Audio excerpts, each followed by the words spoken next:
Happy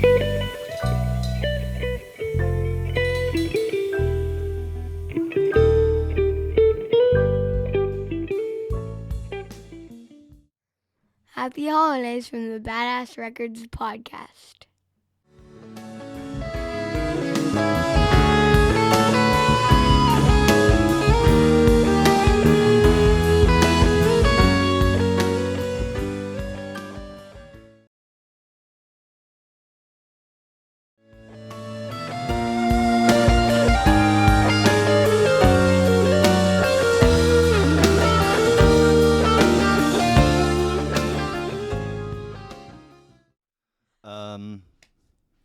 Smircheck. Yes. Is that okay? Yep. Christie Smircheck. Nailed it.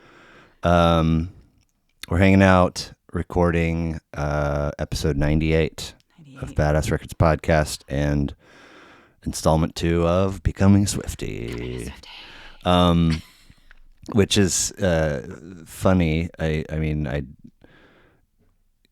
We wound up talking the day that I was going to record the first one, and then I just on a whim threw a Facebook post up today and was like, and a bunch of people are like, yeah, we'll see if if anything comes of that. But it's been fun. I had this guy who did an episode in April. Gosh, it's been a minute. He has an online radio station. He came to an episode and then asked if I wanted to have the podcast be on the station. I said, sure. And then he was like, you should come out and sit with me and we'll talk music. And I was like, okay, seems odd. But what he wanted to do is sort of reverse the roles in just a one-off kind of setting. And so he's like, give me 6 or 7 songs. Mm-hmm.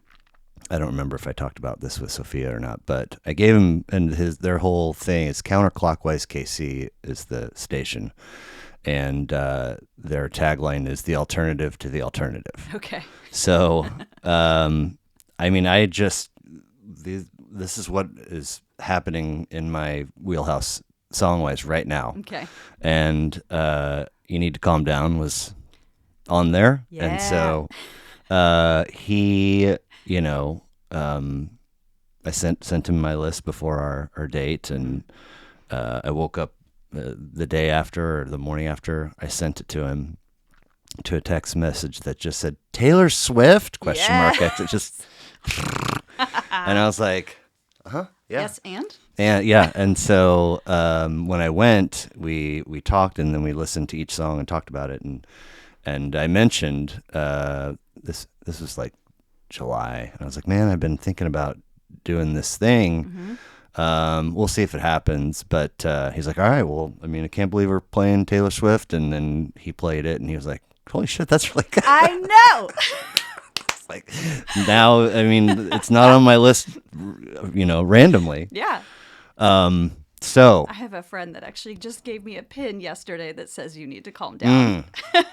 So with all of the NFL marryings, Bill Belichick, Patriots head coach. Sure. We just played him. The Chiefs just played him. He is, God, stoic is an understatement. Okay. And when it comes to press conferences and talking to the media, he may as well be wearing a shirt that says, I'm only here so I don't get fined. Because he is emotionless and, let's see here. Okay, just making sure it's doing what it's supposed to be done. And cuts, he looks homeless sometimes, and his signature look has been sleeves cut off of his hoodie on the side. So he just stands out. And they, it's like the dynasty of the New England Patriots is because him and Tom Brady, him, Belichick, and Tom.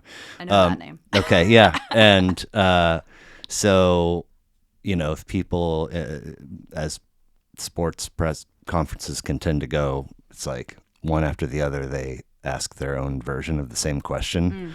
So you just, I mean, you can understand why it's annoying. So they've had a rough year, and this coming into the Chiefs week, he was just asked over and over again about the rumors circulating regarding his job security. And I'm moving on to Kansas City. I'm focusing on Kansas over. It's just typical, but when the Travis Kelce, Taylor Swift stuff was really popping, he was asked about it at some point, and he said, Travis has had a lot of big catches in his career. This might be the biggest yet. Hey. And then, same time-ish, he was asked if he ever listened to her. And he's like, I mean, that You Need to Calm Down song is pretty awesome. And if you think about it, there's a lot of people in the world that need to calm down. They sure do. Plenty of people need to take several seats and stop screaming about all the people they hate. Right, right.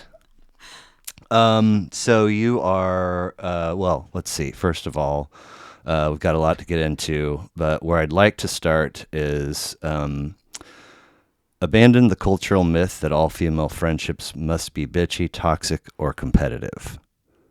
So old guy here, so help me out. If I type in your name and Instagram, like a link for your IG page is there, and that quote is right beneath it. Is it? But if you click on your Instagram page, it's not anywhere to be found. I'm like, so that's a great quote. I don't know. It's not yours? Oh, shit. Okay. I mean, I'm into it. Those are the vibes, but I don't know where that came from. I'll remind me. I'll show you when we're done. Yeah. Because I was like, what? You know, when my dad, when computers he had to accept them as part of his life. He he couldn't these get things aren't going away. He couldn't get he checked out at the double click of a mouse.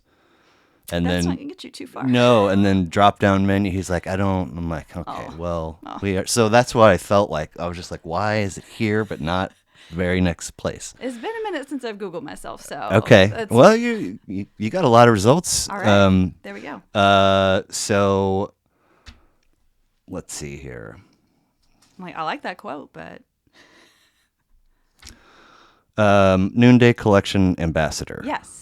Talk to me about this. So I work part-time as a dental hygienist. I also work part-time as a Noonday Collection ambassador. Noonday Collection is a fair trade fashion company, and we partner with artisan businesses all over the world. So my job is to create a marketplace for basically consumers in the United States to have access to those artisan pieces. In turn, the artisans that we partner with are provided a great job that they often do from home. They're paid a dignified living wage, safe working conditions. We're part of the Fair Trade Federation and a B Corporation, if you're familiar with those terms at all. I'm not. Basically, you just meet a whole bunch of ethical benchmarks. Okay, and it's, such as? People, profit, and planet are all prioritized equally. Okay, cool. So sustainability, long-term artisan partnerships, making sure that people are being paid fairly and on time, and okay. Things that we often take for granted. So fair trade would be like if you see that on a bag of coffee beans. Yeah, it has to be like Fair Trade Federation. People can put fair trade on stuff. Oh. You have to actually go through a process to be verified by the Fair Trade Federation. Okay. But yes, look for fair trade and B Corporation things on your products. Okay. And just then you can know, hey, this is actually like making the world a better place and not just feeding the consumerism machine. Right. Like some fast fashion does a lot of harm in the world. So, okay. So slow fashion. How does one achieve the title of ambassador? I signed up. Okay. I was wondering if that's entry level or if you have to earn. Yeah, no. You sign up and you say, I'm going to do this. And so then I typically will work with other women. I'll partner with women. They'll invite their friends over to their house. I'll come bring all my jewelry and bags and stuff. We'll have kind of a shopping party. Sure. And then, find new people. And how did doing that. Noonday Collection land on your radar? I think it was probably about 10 years ago. A friend invited me to a party that she was having at her house. And so I showed up and I saw all the stuff and I was like, oh my gosh. I love everything. A big accessories gal. Okay. And the price tags were a little bit higher than I typically would pay for things. And then I learned why. Because it actually costs money to pay people for their labor. Yeah. So having that kind of mindset shift, I was like, all right, cool. I can buy one pair of these earrings versus like 10 pairs at Target or Forever 21 or whatever. So I'm going to choose to spend my money where it's going to actually make a difference, and knowing that there's actual humans with actual stories of impact behind these pieces that's really meaningful to me.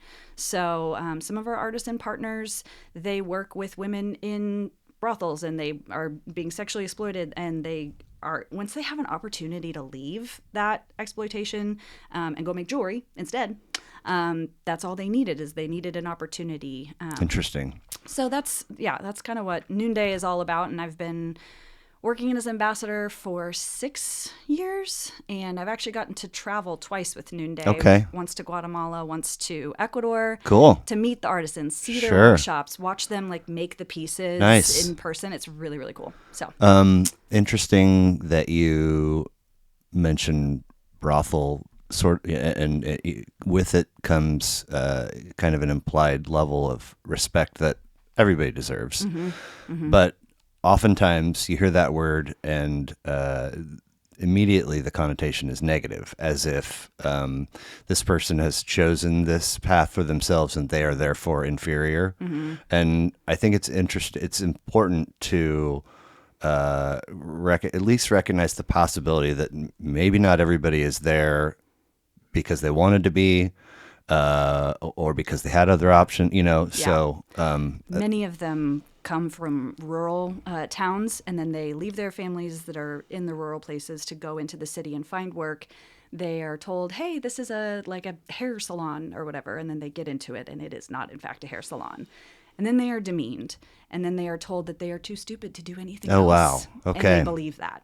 So it's changing their view of themselves. Sure. Redefining their self-worth. And there are similar stories from women all over in other countries as well. AIDS has a huge stigma in Ethiopia, where we have some artisan partners, and if women get that diagnosis, they're shunned by their families, and they leave to go find these alleged healing waters on this mountain, and one of our artisan partner groups is there, and they welcome the women in. They teach them, hey, this is actually a disease that you can manage. You can still have a life. You can have a family. Here's a job that will provide you some income so that you can reunite your family. Okay. So an example or two of an artisan partner would be like somebody unearthing stones from the earth, or like I don't. Well, like in Ecuador, many of the pieces are made of a material called tagua. It's a seed. It kind of looks like a big avocado pit. Oh, wow. They're harvested in these gigantic, really heavy pods. I tried lifting one when I was there. It's huge. They break the pods open, they dry the seeds, and then they shape and dye the seeds. Okay. And then make them into jewelry. Cool. So, and then Guatemala, they're very gifted with backstrap loom technique. It's like one of those pieces of their cultural heritage that's passed down, like moms will teach their daughters. Cool. So they're doing that. They're beading jewelry. In Ethiopia, a lot of the pieces are made with upcycled artillery because there's a long history of civil war in the country, and so they collect the artillery, melt them down into their base forms, reassemble them into beads, and then string the beads together into bracelets, earrings, what have you. Wow. Okay. So, like, even the material of something meant Sure. for destruction has now been Nice. Yeah, Nice. yeah, it's cool. Now, the person that hosted the party that you went to, was there some kind of implication that as the person hosting this party, you got to get other folks to host parties? Is there pressure in that kind of way, or not? Is that a fair question? It is a fair question. Okay. Yeah, there's definitely, I know, a stigma that comes with in-home parties, which caused me to hesitate to even do this for quite a few years. And so I started off just buying pieces when I could, and then I decided, I'm like, well, I really like this stuff, and I feel like my friends would, so I'm gonna host parties. I'll be a hostess. So I would have a yearly party. Okay. And then the more that I got the pieces, the more excited I was to learn the stories behind them. Does each thing come with a little? Okay, cool. A little tag, yeah. And then it was about 3 years of that, and then it was actually after the Las Vegas shooting. Oh, wow. I just was I was a new mom. I had a 10-month-old daughter at home. There was a lot going on in the world that was really sounds crazy now. That those kinds of things were so terrible. We didn't even know what was coming in the coming years. But I felt that there were so much upsetting, wrong things with the world, and I was like, what can I do to make the world a better place as a young mom, as a dental hygienist in Kansas City? What can I even do that's even going to make any sort of difference? Right. And I was like, well, I think I could do this. And that I know is going to make a tangible impact. Like every pair of earrings that's sold, every bag that's sold is literally helping somebody. I can do that. Yeah. So I stepped into it. I was like, Did you say 6 years now? Yeah. So Yeah. double the amount of time that you were hesitant. Yeah. But I mean, everything happens for a reason. Yeah. I mean, that hesitation probably served a purpose, and It did. cool. It did. So, Christie Smerchek, Yes. Smerchek, on Instagram, there's a link to your new Noonday Oh, yeah. ambassador gig, right? Yeah. Is there a better place than that for folks to go? No, or that's okay, easiest. okay, Yeah. cool. Born and raised KC, Yes. and siblings. I have one sister. One She's sister. 2.5 years younger. She Younger. lives in Seattle. Okay. Yeah.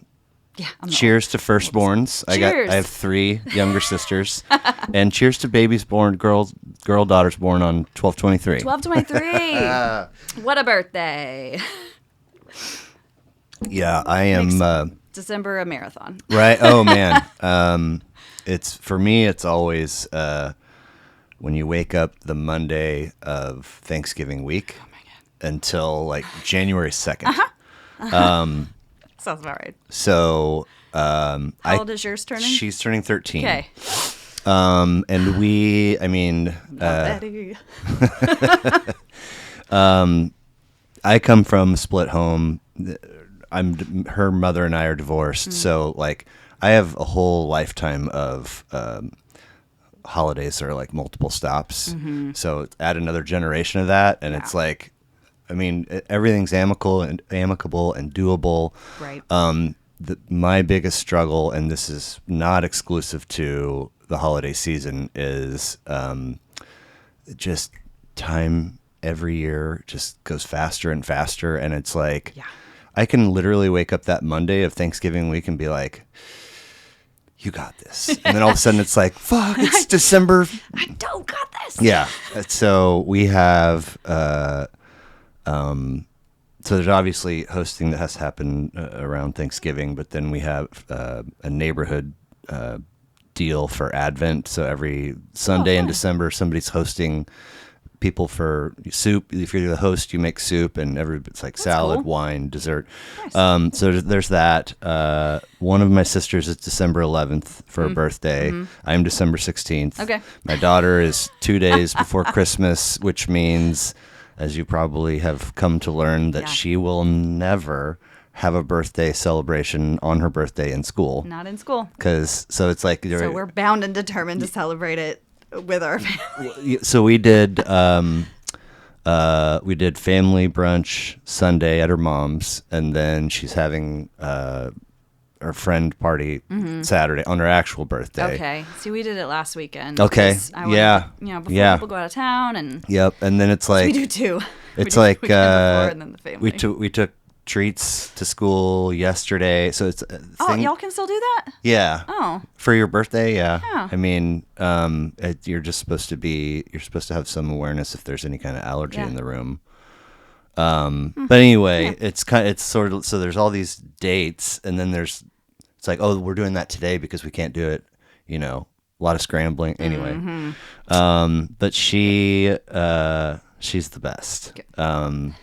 She's a sweetheart, and she is, man, I'm struggling right now because our boy, her mom might tell a different story. Their mom might tell a different story, but she was the easiest baby. Like, wet, Yep. hungry, Yep. tired, Yep. want to be held, no fuss. Yep. We just kind of, and then he was not. Yep. Angel and then a demon afterwards. He just has. That's what I got. He has. I mean, the contrast in. I mean, there's some personality similarities, but there's also a lot of contrasts. And then looking at skill sets and just natural, like she's almost like photographic memory / spectrumy when it comes to like who is where and what they drive and what they're wearing, and Just hyper aware. and she can be at camp for 3 days and he'll be like, "Where's Adeline?" I'm like, "Oh my god!" Like, and then step on my her name's feet. Adeline? Yeah. That was in our top 3. Oh, hey. Girl names. Okay. Yep. Yeah, and it was an interesting road to get to being pregnant, and then her being born, and just anyway, she told me 2 maybe 3 months ago now, like that she's too old to be tucked in, and I was like, No. what do you want me to do with that information? And that has morphed into, I mean, she's already like, go to pick her up at school and all the kids come, and some of them like sprint to their parents and like, and she's like got to assess who's watching before she gives me a little half hug. No. And then she has, if she's already in bed and I come in to say goodnight and I come over and give her like these rapid fire kisses on the she's like, stop it. Stop. I'm like, nobody is around to see. It's just like, anyway. Yeah. And then of course, she very much, admires, looks up to, oftentimes emulates her mother. So it feels like, not that it's a tug of war, but I'm like, don't be so far that way. We're fine. Yeah. Come back. But yeah, she is, she's something. Yeah. And being, a firstborn and then having a sister, there were plenty of times where I felt like, or have felt like, I'm being punished for she loves her brother and they're buddies, but he just, for 4 years, he just, whatever she wants is I'm fine with that. And I respect and love her. And then, I've seen her treat him in ways similar to the way that I treated my sister as a kid. And it's just like, I would take it back if it would make a difference. I promise. I'm going to shut this real quick. Okay. So how did mom and dad meet? Do you know? Your mom and dad. My parents? Oh, I think they met at a New Year's Eve party. Really? Yeah. Okay.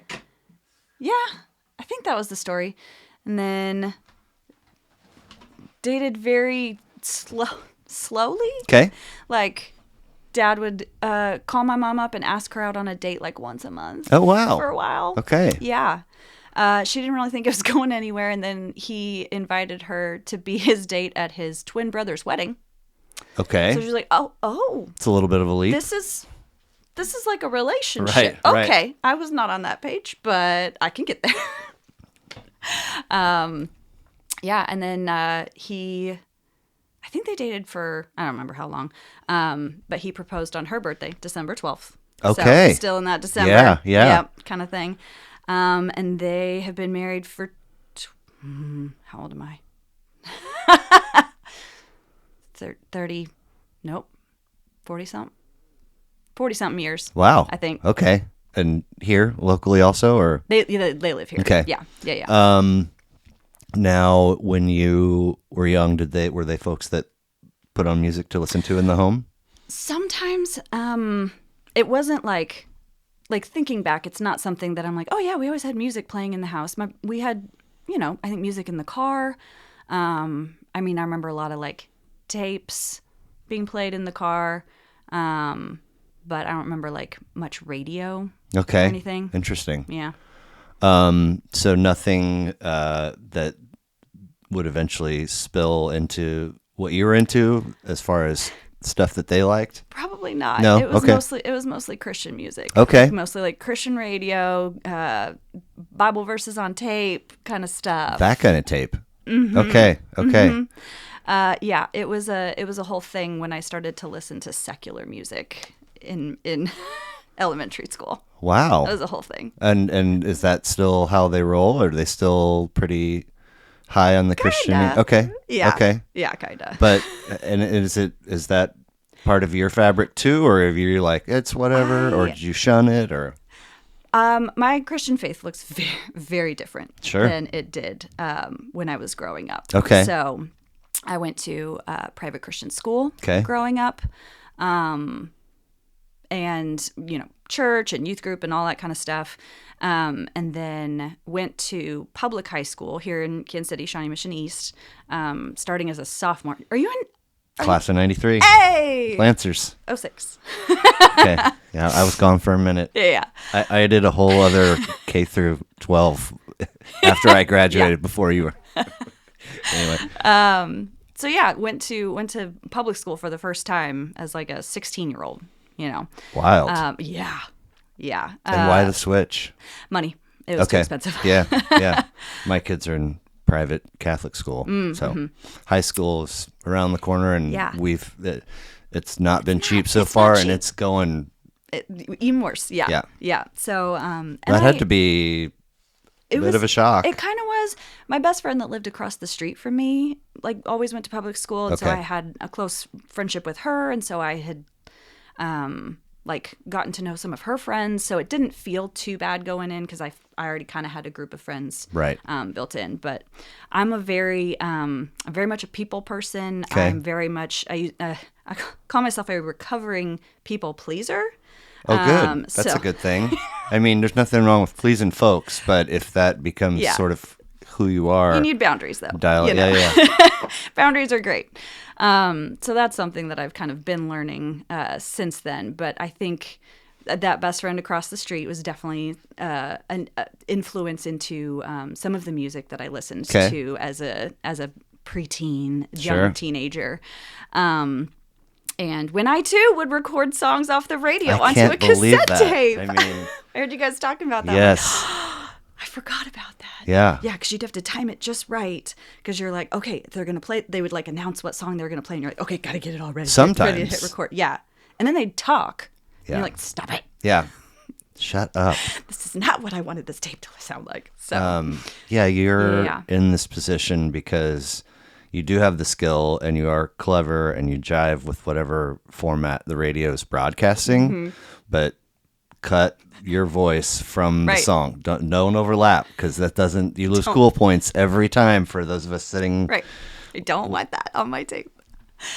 So your Christian path has looked different than theirs. Was that what you were saying? Than my parents? Yes. Yeah. Well, I mean, definitely. It would be peculiar, I think, if you just followed, precisely it's got to be different for everybody. Yeah.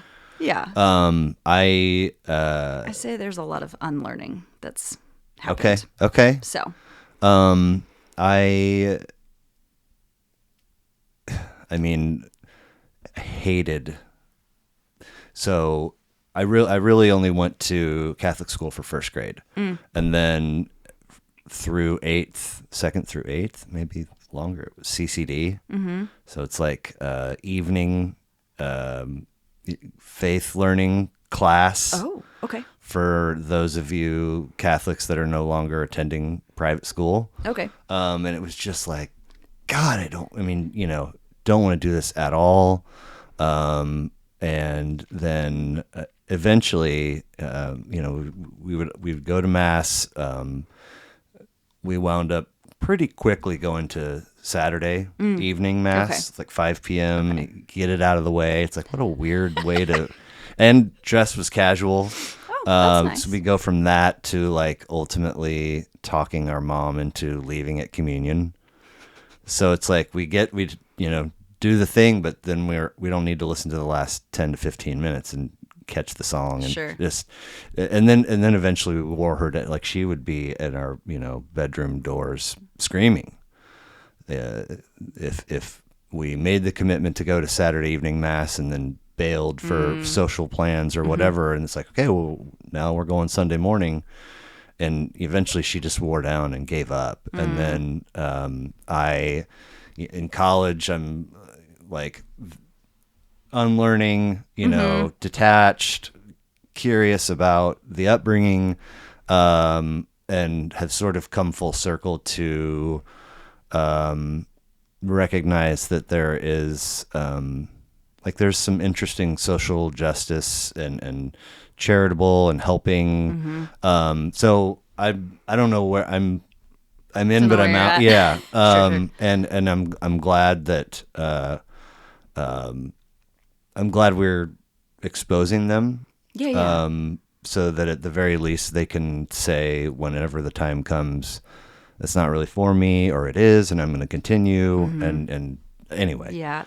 There's a lot of rigidity, I feel like, that was a part of religion and faith and Christianity growing up, that I don't personally align with anymore.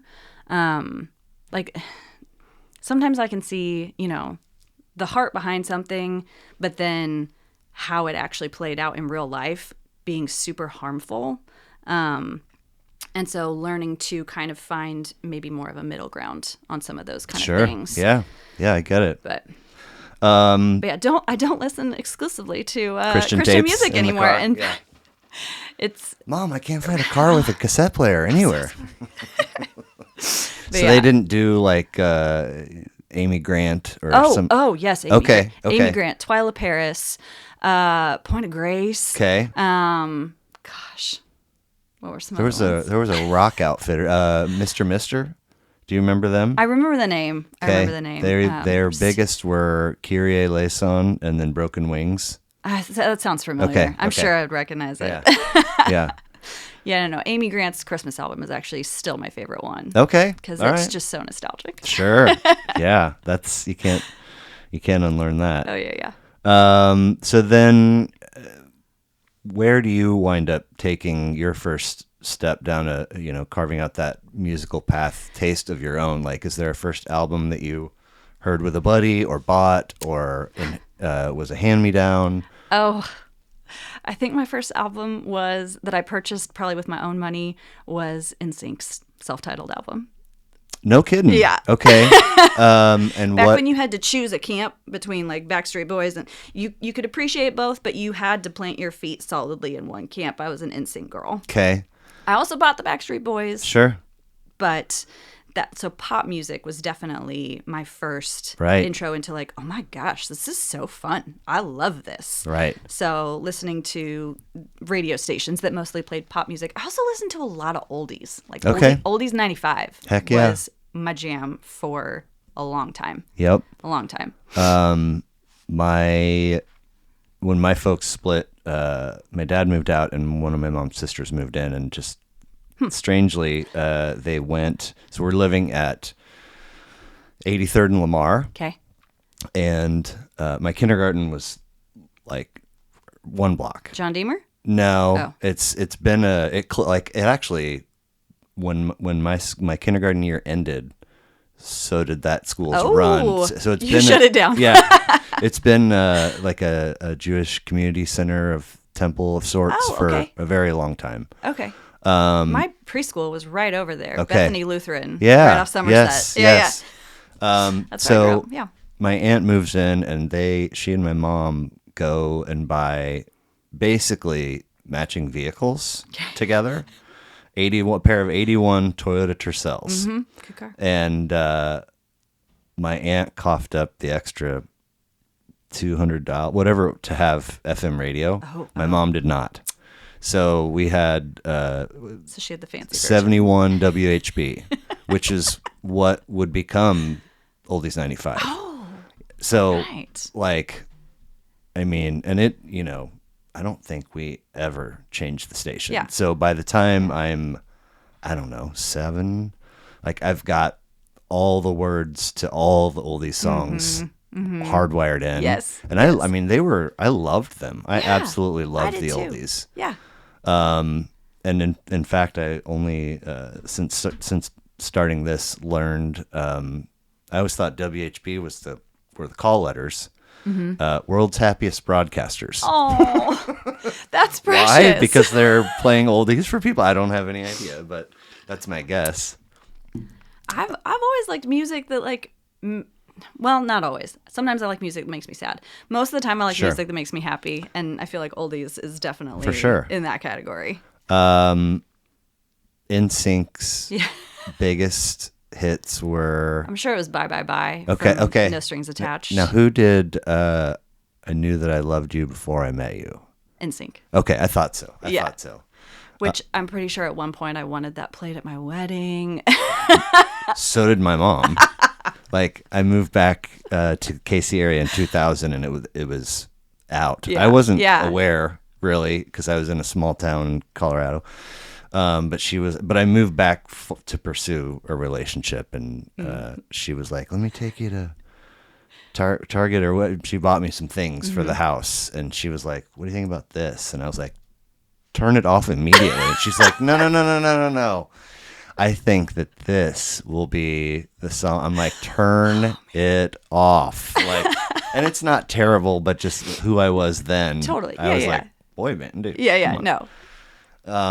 I mean, I made my sister light her cassette copy of Hangin' Tough, New Kids on the Block, on fire. Oh no! My mom's, because she had it and loved it, and I talked so much shit, and then eventually she started listening to different. She's like, "Yeah," I'm like, "Let's burn it," which was silly, but let people enjoy what makes them happy. Exactly. Even Taylor Swift has a quote about, like, not to say you're the worst kind of person, but like, the worst kind of person is somebody that makes another person feel bad for the fact that they enjoy something.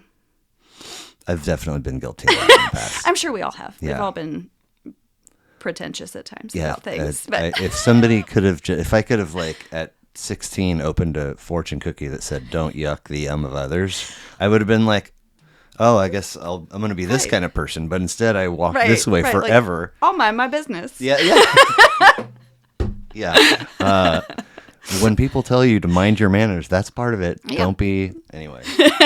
How about shows? Are you a concert goer? Do you have a first show memory? I enjoy concerts. I feel like I don't get to go to as many as I would love.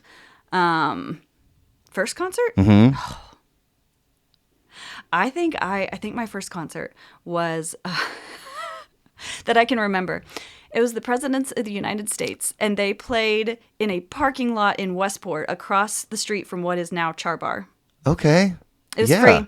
Yeah. I crowd surfed, and it was like the I was best going time to say, ever. they're like oh my God. slightly heavy, like slightly punk-ish. Yeah, this was high school. Yeah. And it was so fun. I mean, was it hot out? I don't remember. Okay. I was like 16 or whatever, so wow. I went with friends, and I was like, "This is great." Heck yeah! When I moved back, I started working on the corner of Westport and Pennsylvania at a place called McCoy's. R.I.P. Right? My husband used to go to McCoy's every other Monday night with two of his best friends For because $5 they had pitchers, burgers, and pizzas. Yep. Yep. And every week I was like, "Did you bring me back 2 slices of that pizza?" Right? Yeah, Did you? I guarantee For you, I've years. cooked his meals on more than one occasion. 100%. But so We still have a McCoy's glass. no, I've got a handful of them. I mean, that's where I met my kid's mom. We had our rehearsal dinner there. So you were a chef there? Yeah. Okay. Yeah. I'll have to tell my husband. And I mean, I love that. we brought, like, I think the only beer options at our reception were, like, we had tons and tons of growlers. Yeah. With whatever. But so, like, back in the direction of Char Bar, when I was in high school and would come back for Thanksgiving and Christmas break, Mill Creek Brewing Company Oh. it was like Yeah. Kelly's, Pizza Slice, and then Mill Creek. And that was like... I forgot what was there before Char Bar. Guaranteed. Well, Char Bar took over the Beaumont Club space. Oh, down even further. Which- okay. Mill Creek, Mill Creek. They might all be the same address. Nevertheless, Mill Creek was the place to go if you were not yet of age. Oh. But like college-ish just kind of counts. But yeah, and then, eventually I would see a couple shows at the Beaumont Club. And there was always outdoor parking lot functions going on. So we may have crossed paths Perhaps. At some point. Yep. That was my first one. So thank you very much for being here. Yeah. We have a special woman and her art to talk about, but you were kind enough to give me some records of a non-Taylor Swift variety. Yes. We'll roll through those real quick. And if we approach them in chronological order of release, we start in 2003 with Give Up by the Postal Service. Yes. And they're coming. They are. I'm so really? excited. Okay. Yes. So for this their is 20th anniversary. This is the only record they ever put out. Yep. 10 tracks, 45 minutes, electronic duo. Who are these? So Ben Gibbard is the lead singer of both the Postal Service and Death Cab for Cutie. No wonder it sounded familiar. Yes. So it's and they're like both coming. I don't know that that they ever performed, like that they toured, because Ben Gibbard was touring with Death Cab, who I did get to see in high school once. Okay. It was amazing. Where? I don't even remember. It was wood floors, white walls, small stage. Huh. I don't remember. Interesting. But I loved the Postal Service. Okay. His other band. Yeah. There's a song, Such Great Heights, and it plays in part of the movie Garden State. Oh, really? And I had a hyperfixation with that movie. It was like a, Heck yeah. cult following. I would play that movie so often. My roommate in freshman year of college and we would we would track how long it would take us to complete art projects, because we were both art majors, by how many times it took us to get through Garden State. Really? So we were like, oh, that was a 3 Garden State project. Now, I think that I've only seen that once and change. Is that the movie? Like, there's a romantic. Okay, is that the movie where the boy lives with his dad and the dad says, his birds and the bees talk is like, let's see, making love is like eating Chinese food. It's not over till you both get your cookies.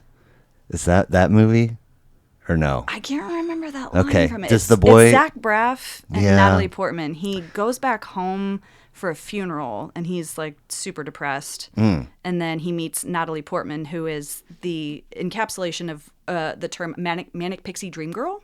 You've heard that term? I have not. She's quirky and weird and fun, and she's listening to the Shins, and she, shares her headphones with him, and then he like comes back to life basically through.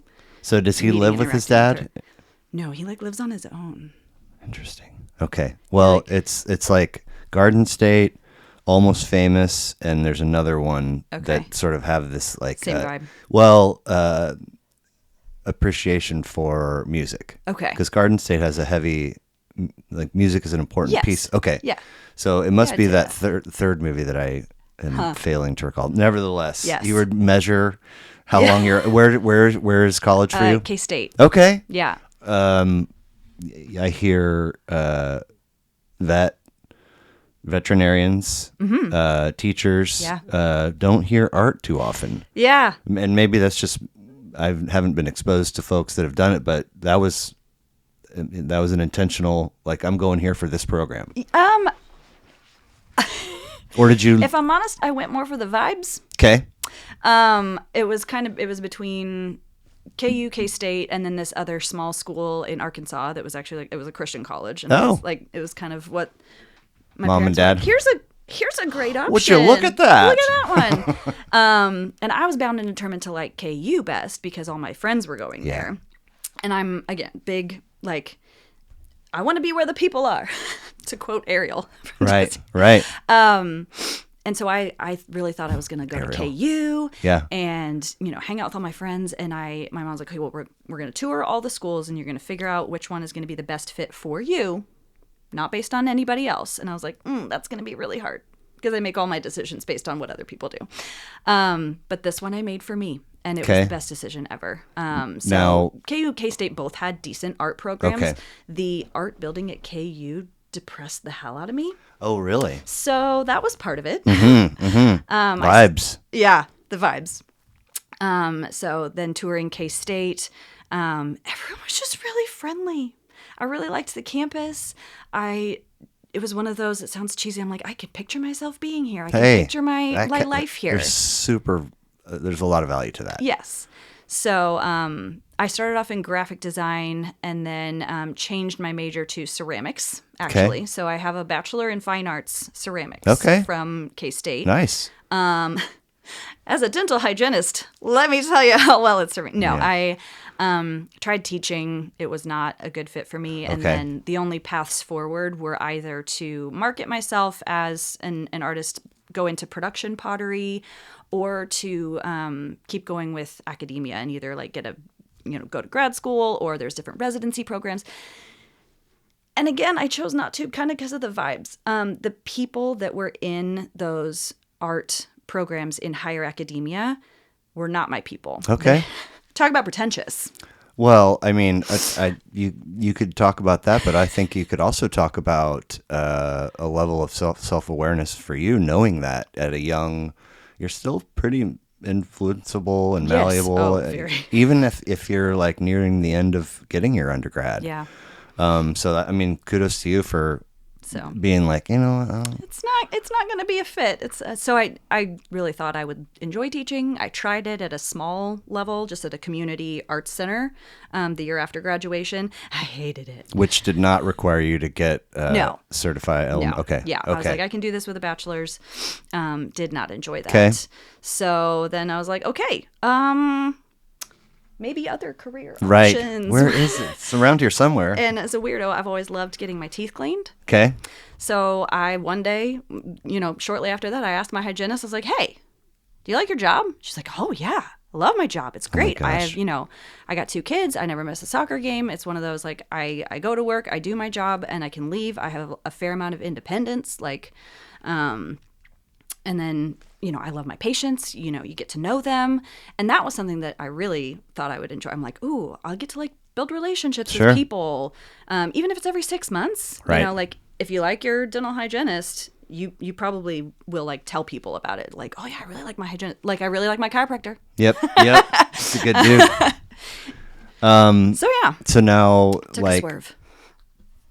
I mean, very, very high percentage here, like high 90s, if not 100%, of folks that I know that either I knew them when when it was time to go to college, or I met them later in life. But it feels like everybody that goes to K-State, like, just loves them some K-State for the rest of their lives, and look forward to visits and support the athletic programs, and are eager to talk about it when it comes up. Where are you? It's just a happy place. Cool. Like driving into Manhattan, there's really nothing else like it. It's also a really great 2-hour drive from Kansas City. Sure. So being able to like listen to music Yeah. on that drive, Yeah. it's or audiobooks, whatever. It's a good little drive. It's just a really happy place. Cool. Yeah, my Very best friend cool. still lives in Manhattan. Oh, So, really? Yeah. Oh, wow. So getting to like go visit, which isn't ever as frequent as we'd like. Right. It's always like, oh, I get to go back to Manhattan. Right. Yeah. Yeah. How fun. Never a big sports gal, but Sure. Sure. I've been known to get excited about football Okay. every now and then. Well, I mean, Not too much, but there, it's hard to talk K-State and Manhattan and not have football be almost part of the same breath. Right. But their basketball program has been very exciting to watch over the last 5, 6, 7 years. Oh, fantastic. Yeah. It's there's a KU trash can in the corner over there. And when I acquired a bunch of memorabilia like that, all in one, like my dad worked at this bar and it closed, and I guess got a bunch of stuff. And it was when the Big 8 was really, really. There was just sort of this sense of pride in having, the Midwest kind of be dotted with, some powerhouse basketball programs that could hang with East Coast, West Coast, whatever. And then, the landscape changes and it becomes the Big 12. And now I can't even keep track of who's where. But when I see like a Baylor or a K-State, somebody here in our hub, when I see their basketball program elevate, I always think it's cool. Yeah, so definitely. So strangely, 6 months after the release of Give Up by the Postal Service, Final Straw comes out. Yeah. Same year. And this is, what did I say? 8 of, I can't even read my own writing. I'm sorry, 3rd of 7 for them. 12 tracks, 44 minutes. Scottish / Irish folks. Yeah. Sure. I mean, I didn't listening to them. I didn't, and then I looked and I was like, oh shit. Okay. Yeah. Such a good album. What, tell me about your introduction to these guys. Oh, I don't even remember. I'm sure it was either one of the songs played on the radio, and then it probably it just grabbed me. I remember. So this was late high school for me, and I remember feeling like I wanted to know. You're finding yourself. You wanted to know what you like. And I remember that this was one of those albums that I'm like, I like this. And I kind of don't care if anybody else does or not. Other people do. Sure. But just playing it, listening to it on my like little Walkman or Discman, whatever I had, it just felt soothing. And it felt peaceful. It felt like an escape. And I think I also felt cool when I was listening to it. I was right. like, I like this band. They're cool. And do you remember, did somebody turn you on to them? Did you come across them by happenstance? Oh, I don't remember. Okay. Yeah. Now. But I think they were probably just in that same, like, Death Cab for Cutie kind of Jimmy Eat World is another one. Yes. Musical Click. Yeah. I think I was probably listening to a lot of like 96.5 at the time. Okay. Yeah. Kansas City radio station. Yeah. Now, you, across our correspondence, kept referring to your age over and over again. And we have some, I was very surprised at recording songs off the radio by cassette. Do you remember the Saturday Night Live skit, if it's not Scottish, it's crap? No. Did you watch SNL? I did not. Okay. I did not. There were many things I was not permitted to watch in my young life. I'm pretty sure it was Mike Myers. Okay. And it had for such a, sort of a one-dimensional skit, it had a surprising shelf life to it. And it was... This is a bit... It was literally... if it's not Scottish, it's crap. And so, like, whatever the scene, like they're at the park or they're at the dinner table and just anything and everything that comes up, if it's not Scottish, it's crap. So anytime I see, Scotland or Scottish, I hear You're that like, voice. So not crap is what I'm getting at. Right. For Snow Patrol.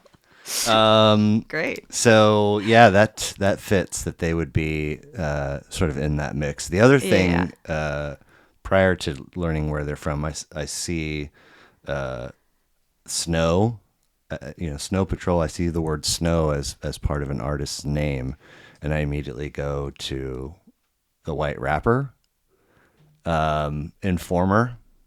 No. It's probably for the best. That I don't know what that is. But it was like, so when I'm roaming the halls of Shawnee Mission East. Vanilla Ice was ginormous, huge. And then Third Base came out, and they I think they called theirs the Cactus cassette, the Cactus album. But it was MC. It was Pete Nice, not Pete Nice. God, no, I can't even think of their names. But they were like, and then you had House of Pain, who you know who they are. Jump. Big. Oh, I know that song. Yeah. That's probably, there's one other House of Pain song that some folks might know, but anyway, House of Pain was okay. This is some legit hip hop, and then Third Base was the Cactus album was for sure legit. So it's sort of like Vanilla Ice was the only white, and it was such a lean away from actual rap that it was kind of like, God. Yeah. And then Third Base kind of pulls us back in just a little bit. So you say white rapper, all I can think of is Eminem. Well, that was so far down the road, And I enjoyed Eminem. I did. But so then Snow comes out, and he had I don't know if he put out more. Another rapper.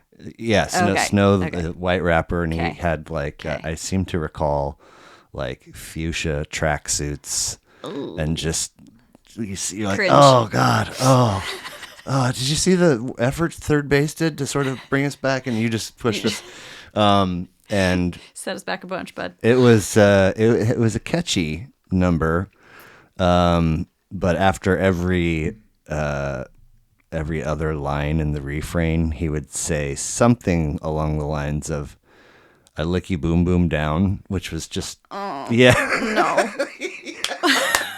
And it was like it fit in the flow, and it's like catchy. Oh, except for that part. Anyway, I saw. I was like, oh no, Snow Patrol. No, Snow, no. We're safe. No. But more or less, I feel like I've heard of the Postal Service. I had not heard of Snow Patrol. Okay. However, if we move to your next one, 2005. Yes. Speak for Yourself. Imogen Heap. Imogen. Is that the Imogen? Imogen Heap. Yeah. That is a name that has always been out there, but I just have never plugged in, or even circumstantially. So until I pulled it up to listen to, I thought that was a band and the band's name. That's fair. And it's like, oh shit, this is a person. So a lady. Yeah, right? And where is she from? I feel like I can't remember now. Me either. Nevertheless, second of 6, 12 tracks, 49 minutes, a pioneer in pop and electro-pop music, and started writing songs at 13. She's awesome. Okay, so how did she land in your lap? I think I got into Imogen Heap. It was either late high school or early college. I'm sure it was probably either a friend played me a song or I heard a song. I don't know that any of the songs would have been on the radio. Well, Hide and Seek might have been on the radio. That would have been on the radio. And just the technology of looping beats and sounds and kind of playing with them and twisting them was something very new to my ears. Okay. And it made my ears happy. Right. So her whole album, this one and the one after it, I can't remember the name of the album. They were just big repeat listens for me. Nice. And they just kind of got into my front to back bloodstream. No skips. Oh yeah. Interesting. Or none that stand out as I didn't really like that one. But very cohesive albums and sounds. Sure. And I don't know that I was paying much attention to the lyrics, but going back and listening to them as a grown up, right. Listening to some of the lyrics and the ideas that she tackles, I just love the way that she does it. And today, if you put this on, does it still provide a significant amount of joy for you? Actually, after I it took me a long time to think of specific, like, life-changing albums or albums that were really meaningful and impactful. I went through and, of course, made a Spotify playlist of all of my favorites, and I Nice. titled it Nostalgia. Oh boy. And I was like, oh, this makes me so happy still. So Very cool. just one of those. And so Imogen collaborated with Taylor on a song that's on 1989 Clean. Yeah. If you listen to Yeah. it, then listen to Imogen. Okay. You Okay. can hear it. Now, you mentioned hide and seek, and I Yeah. have in my notes that there's an auto-tune vocal piece that runs through it, and it's like I've heard this done by like in some other song, and it's like I just can't quite access what it was, but it's very, very familiar and very enjoyable. By her? The hide and seek. Is it Aha? That was another. It was a really popular one on. Oh, another I don't know album. if it was by her. Oh, okay. The song that I'm thinking of. Okay. But that it's sort of like an auto-tune vocal loop in hide and seek. Right? Do you know what I'm talking about? Yes. And it's like, God, I know this from somewhere, but I just can't place it. Anyway, I thought it was a cool record. Yeah. And that might have been it was definitely one of my highlights. Yeah. So, last but I'm not looking least, at all the song titles. right? And I'm like, oh, that one's so good. Oh, Right? that's so good. Oh, the moment I said it. So good. Anyway. We jumped 2 years ahead from that one to Okay, what'd I say? Even If It Kills Me.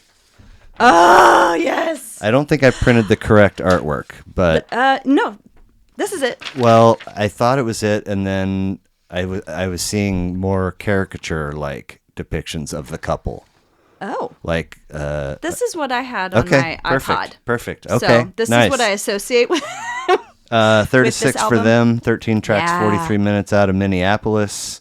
Rick Ocasek of the Cars produced partially some of this. Cool. They toured with Blink 182. Why is this a special one for you? Well, I first listened to Motion City Soundtrack in high school. Their previous album, there was a song, The Future Freaks Me Out. Okay. So good. It felt like it captured the essence of what it felt like to be 18, 19 and not know what the fuck is going to sure. happen in your future, and sure. it freaking you out. Yeah. In a fun way. And Everything Is All Right was another song off their previous album that I might know that one. Everything is all right. Tell me that you're all right. And I loved both of those songs. So I listened to that whole album lots. Got to see them once in college. They came to, I think it was Granada in Lawrence. Oh. I think it was there. And you made the trek up from Manhattan for Yeah. the show? Yeah. Okay. Yeah, it was great. Wow. And Did you then- tell mom and dad you were doing that before you left? No, I was in college. Then, I know, just teasing. they did let me go see Death Cab in high school. Oh, okay. They let me go see them. All right. So they were apprehensive about your non-secular musical choices, but then relaxed a little bit. Yes, on many things. Cool. On many things. At first, it was like, no. Well, okay. Okay. Right? We'll see how this goes. Trial run. Yeah. We'll trial run Yeah. it. But this album came out. Was it 2007? I believe so. Okay. See, in my head, where it fits in my life is 2009, Yeah. Interesting. and I had gone through a breakup. Oh boy. I know. Yeah. And that's like you're out of high school. yeah, this was college. So as Yeah, you no, I said didn't- earlier, adult Yeah. relationship. Yeah. Well, I didn't date anybody in high school. I had one serious boyfriend in college. Okay. That we dated, we broke up, we got back together, and then broke up for good. And it was a 2-year thing. Okay. And I remember there were some of the songs off this album that I would just there are a number of like songs and albums. Taylor's is one of them that I felt like helped get me through the breakup, in that it like captured a lot of the ways that I was feeling, or just like specific lyrics, and then two catchy tunes. Right. And I think for this one, like last night I fell in love without you. Mm-hmm. Sorry, my voice is No. she is shot. No. This is for real. Oh, man, I'm just thinking of like just putting my, headphones in, my little like white not AirPods. What was before earbuds? Buds. Yeah, with Earbuds. the white string, and just like turning it all the way up and just like walking through campus and like feeling my feelings. Right. Now, so that was one of them. You had awareness of several tracks from their previous release, and then this comes out. Mm-hmm. And then the whole album is no skips for me. Okay. Yeah. I still to this day really, really love that feeling of discover an artist. They really are your vibe. You jam with them, but they've been around, and now you got to play catch up and like learn all their stuff. Yeah. And if that sort of seed grows into like a really, really big thing, and they're still putting stuff out, and then new stuff comes out, and you're like, ready for, like, I love that. Yes. It's so whether the record winds up being amazing or mediocre or your final chapter with that artist, it's still really cool to know that they're out there doing the thing, and the final product is in your hands, and you get to consume and enjoy it. Yeah, I feel like for all of these artists, well, except Postal Service, obviously, like I love more than one of the albums, but having to narrow it down to like my favorite of theirs, these are the ones that I picked. But like Imogen, Heap, I love all of her stuff. Snow Patrol, yes. Motion City Soundtrack, yes. And then others kind of in that genre. We talked about Death Cab for Cutie, Jimmy Eat World. I was also I went through an emo phase. Okay, like not hardcore. That's but not a huge surprise. Yeah, given that. You like Dashboard Confessional. Okay. Okay. But I didn't like love them as much, so they're not in the top. Now, if there's a common thread amongst the Paramore. How did I forget about that? Anyway, sorry. 7 or 8 records that you gave me, I would say that it's pop. But where it deviates is sort of a little electronic, electropop, as I mentioned. So that's not a big leap to see that you walked around in the emo outfit for a little bit, which is great. I mean, but the real reason that you're here is Taylor Swift. You are. As far as I can see, triple represent. You just wait. Okay. All right. We got friendship bracelets. We got a Swifty. I saw necklace, the Swifty. Phone case. Can I have a closer? Oh yeah. Phone case. I got stickers on my water, and this is my 1989 cardigan. Where did that come from? Taylor's website. Okay. It was like an exclusive, available for 72 hours. No kind kidding. Of thing. Yeah, it's got sequels on the back. Oh man. I know. Nice. Now it looks like all 10 records are represented on the back of that case. They are, but then I chose a pop socket in 1989 blue. Very nice. And I was like, I can switch out that for each of the re-releases. So you've got phone case, you've got friendship bracelets, you've got and Swifty necklace. I have a snake ring too. Snake, okay. Yeah. And then your beverage vessel is covered in stickers. Yes, a friend gave me all these stickers. Very nice. Love it. Now, what kind of introduction are we talking about for you to like was it a love at first sight kind of thing, or were you like kind of aware of her and that she's an artist, and then later like what does that that storyline look like? So I'm kind of an OG Swiftie. So I have Taylor Swift and her music since the release of Fearless. Okay. So I'm not OG in that it wasn't debut, because I had a personal vendetta against country music. I was just like, I don't like country music, just kind of in a bratty way. Not for really any specific reason. I think I thought it was real twangy, and I just was like, I just don't like listening to that. So knowing during her debut album that she was a country artist, I was like, I'm not going to like it. So when her debut album comes out, you have an awareness of her existence. I think so. Okay. Because it was 2006. Right? Which would have been senior year. You're wrapping up over at 75th and Mission. Yeah. heading off to K-State. Right. And I think I had an awareness of her at least by like freshman year Okay. of college because, as I said, most of my best friends went to KU. Right. Taylor Swift's best friend went to KU. Really? Mm-hmm. Who's this? Do we know? Abigail. It's the girl in 15, the song 15. That's not about her.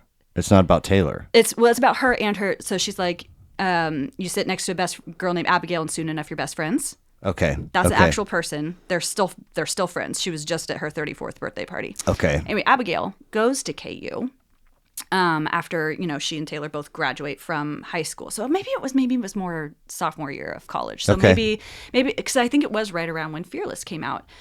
So my best friend loved country music and she was trying to get me into country. And she did that through country artists that veered more pop. So like Rascal Flatts, Yeah. Dixie Chicks. And I was like, I mean, okay. Rascal Flatts almost has a little bit of bluegrass to them, right? Yeah. And I'm also a violinist. Okay. So, yeah. Interesting. Yeah, I've played violin since 3rd grade, and I've played classically. Still? Yeah. Right now, today? Yeah. How many times a week do you pick it up? Not like once every few weeks. Okay. Type thing. But I played in orchestras all through elementary school, high school, college, and post, just up until I had kids. Really? Yeah. Okay. Now, So I was like, okay, Dixie Chicks, they're really cool. I really like that. The violin in there, that's really cool. And she's like, okay, well, if you like Dixie Chicks, you're also going to like this girl, Taylor Swift. So I listened to Fearless all the way through. And I was like, okay, yeah, I really like that. That was because it felt more like Dixie Chicks, Rascal Flatts.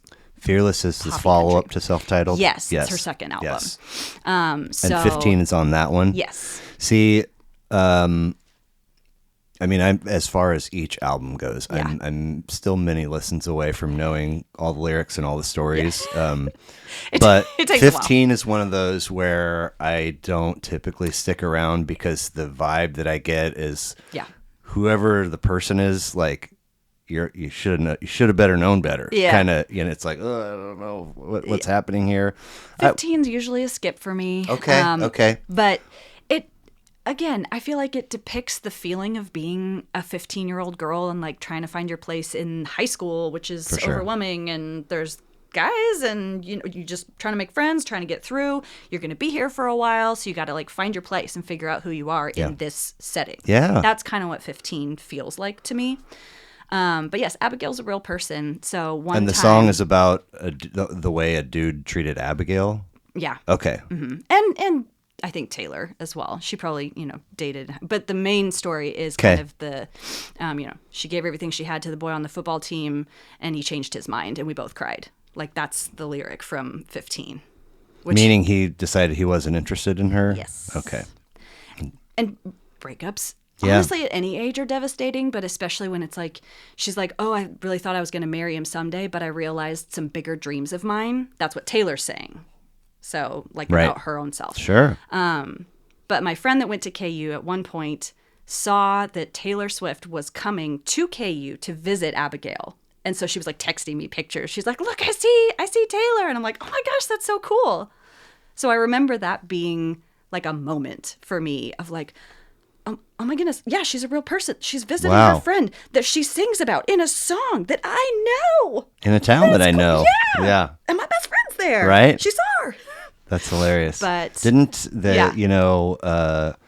after her first game at Arrowhead, there was the picture of her and Travis in the license plateless car going somewhere at like dawn. Do you remember this? Yeah. Oh. And then the next day it was in the news that they were hanging out in Lawrence.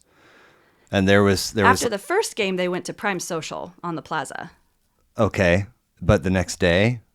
There were rumors that they were in Lawrence, which I think is fun. There were, I forget what restaurant.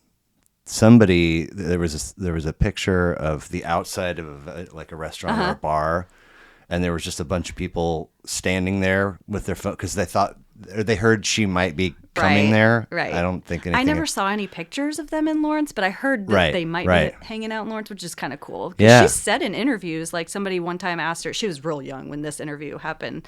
They're like, if you could go anywhere that you'd been before, where would you go? And without missing a beat, she goes, Kansas. I love Kansas. Wow. My friend Abigail goes to this. Anyway, it was cool. Yeah.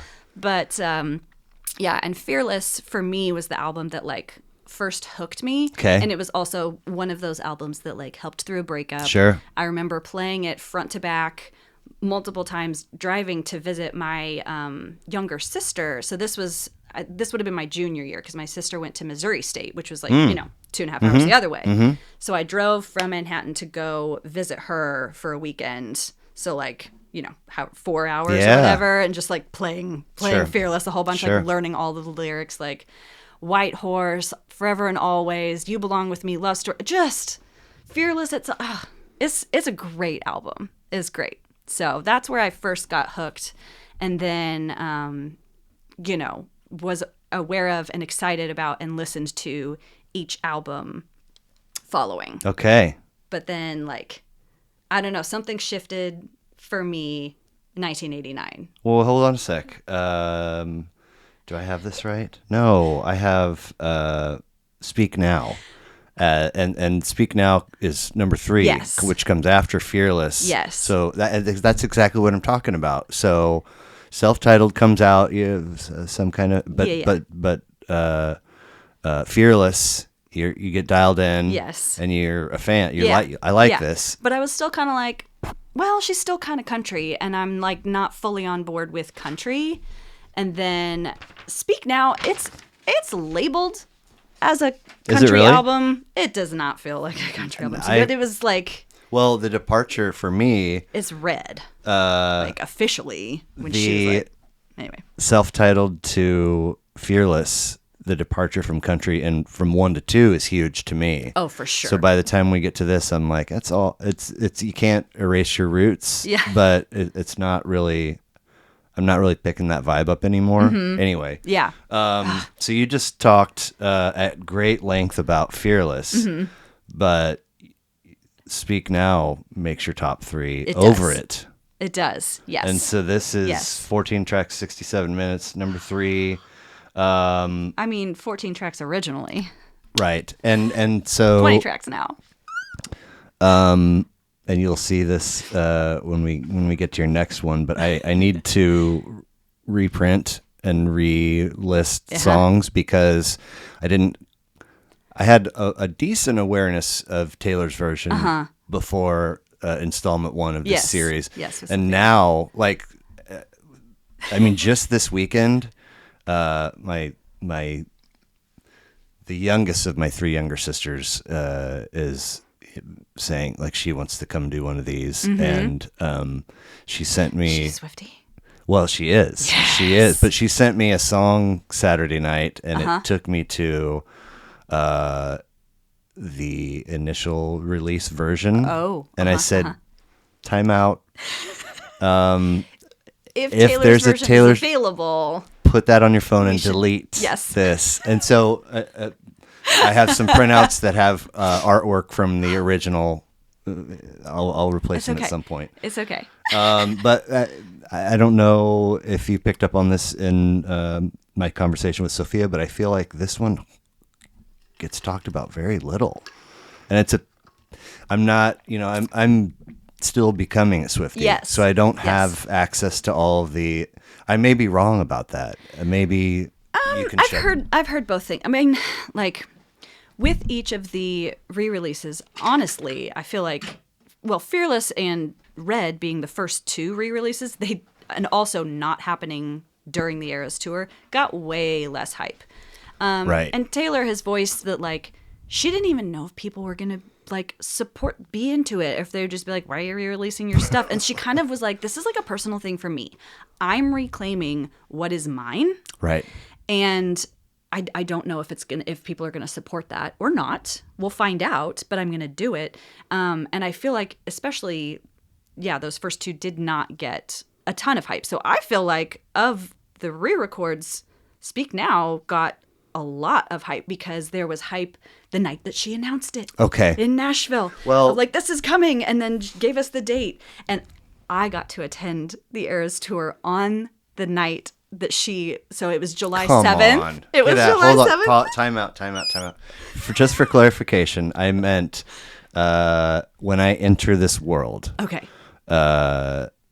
you know, You Need to Calm Down and Lover was like, where it hit me in the face. And it's Okay. like, okay, I cannot, there's too much to ignore. There's a lot of people that whose content I consume, or maybe I'm a fan of their, like, I got to check this. And then I'm like, this is, and I remember like, for whatever reason, going at Cornelia Street the first time I listened to it, I was like, shit, dude. So Yeah. if we can, we're removing Okay. the notion of Taylor's version. Okay. Like, and I start talking to people. Yes. Almost everybody, 1989, a few people read. Almost nobody's talking self-titled. Almost nobody's talking Fearless. Fearless. Yeah. But they're talking about those two more than this one, at least in the very tiny little circle that I am in. okay. Now, Okay. if you reinsert Taylor's version, the existence of Taylor's version, Sure. yes. But please tell Just me about. Speak Now as an album. Well, I like- cut you off when you were just about to tell me about seeing a show, and I That was- hated to do that, but I okay. needed to clarify. That's okay. So you got to see her when, where, what? I got to so in these re-releases, she has now twice announced, I'm going to be releasing Taylor's version of this album on this date. Okay. So at One was concerts. 1989. Correct, but And the other was Speak Now. Speak Now. Okay. So she announced the re-release of Speak Now, Taylor's version, is going to be July 7th. That happened to be the day that I was going to the Eras tour What was that? in Kansas City. Oh, at Arrowhead? Yeah, You were at yeah. one of those shows? Yes, I was. I know. God. And then shortly after that, she announced that she was going to release 1989. Okay. That was the last night of the American leg of the U.S. tour. Okay. So in LA, last night of the American tour, she announces, I'm going to release 1989 Taylor's version October 27th. Okay. So they were very quick. And then, so I think that maybe what people griped about was just the like length of time between those two, but it made a ton of sense to me. Whatever. Original release of Speak Now. Yes. Yes. So that was 2010. Yes. Yes. And that is when it began to be cool to hate Taylor Swift. I don't enjoy this So, particular I lane, but it's a know, conversation I it know. has to be had. Yes. I want you to talk about that, but I also want you to talk, if you could Mm-hmm. help me, because I haven't gotten there yet, Speak Now original versus Yes. Taylor. Like, what are some key... Some differences? Yes. Or things that you like. Oh or- my God. Okay. There's some specific moments that I have footage of a friend recorded me listening to Taylor's version on two specific songs that I was unspeakably excited to listen to now that her voice has matured in the way that it has. So one of people's main gripes about her that she addresses on Speak Now is that her vocals were kind of weak. In Really? Yeah. That's a thing that people talk about? Her whole song, Mean, is about a critic who would tear her apart for any little thing, including, and not limited to, her ability to sing. And there were instances, especially when she was performing live, when she was very young, that you could hear that her voice was just not fully as strong as it is now. So Yeah. she never lip syncs. No. Right. But I think there are times when maybe a portion here and there. is like dimmed, Okay. but like Sure. just to like, maybe help some of the background vocals come back. Or when she's like being really dancey in a song, I'm like, Sure. I can't imagine you actually singing like there are certain songs in Reputation in the Eras tour. I'm like, she's like down on the ground and like doing this. And I'm like, how would she actually like sing? Like your body, like your diaphragm. But no, Okay. she Now- when she sang live, sometimes there were some pitch issues. I'm gonna throw this artist out just because it's an easy example, and I don't know the actual truth. But just to keep the nice round number, a name we can all identify with, Janet Jackson. Okay.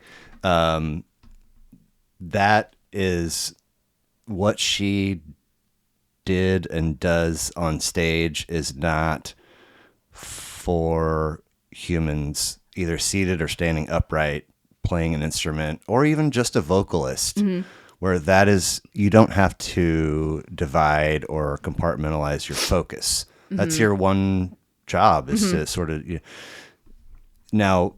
So then you move to, say, a Janet Jackson or a Madonna or whatever, and it's like the level of physical fitness and stamina, energy, so many things that go into this performance, and now singing is a kind of a small part of it. And so it makes, like, when I first learned that some folks would do that, I was like, how could you? Yeah. And then it was like, outrage. I get a little bit older, like 18 months older, and I'm like whistling a song as I carry a basket of laundry up the stairs and find myself winded. I'm like, oh, that's how. That's how. Yeah. So for the 3 hour and 45 minute, I mean, if she doesn't hit every note perfectly, and you want to. Yeah. But this, and so when Speak Now came out, that was one of the bigger critiques about her, was that, oh, well, she can't sing live. Okay. And so the song on here, Mean, is about, there's a line in it, you'll be drunk and rambling on about how I can't sing, and people will have stopped listening to you, but I'll still be here. Is basically the vibe. Like, very nice. She's so self-aware of like what is being said about her, and it, sometimes to the detriment of her own mental health, as I would assume. Like, I was like, I haven't Googled myself in a while. Like, I don't, Hopefully I have the she never does. Yeah. I have the luxury of not being super famous. Yeah. I can't imagine the kind of things that anybody in any sort of limelight would have to deal with, like the thickness of your skin, the strength of your backbone, to be able to deal with these kind of critiques, like every single thing about you being picked apart, and you're this old. Yeah. Well, I've brought this up a bunch on here, but Tom Segura, stand-up comic, who his sort of network of podcasts that he either hosts or is on or is part of, has brought this up a lot in conversations, and recognizing that when somebody insanely famous comes across as weird to us, it's because they don't have regular old folks interacting with them all day, every day. Right. It's all the people whose existence is to support this person. So literally zero people are treating them normally. Right. So how would they know? They don't know what normal is. Right. And, to your point, having the level of self-awareness, I haven't seen a whole lot of, content or clips or whatever of her walking around in her normal life, but she seems pretty grounded. Yeah. All things considered. She really does. Yeah. Which is awesome in and of itself. But original versus Taylor's on this one for you, highlights. Okay, there's a note in Long Live, which is one of my favorite songs on the album. I'm actually wearing a Long Live bracelet right now. And by the way, I too am wearing my Christie Smirchek Badass Records friendship bracelet. We gotta have friendship bracelets when we're talking about Taylor. I feel bad that I didn't bring them. It's okay. It's okay. I'm helping you in the becoming of the Swifty, and that's part of it.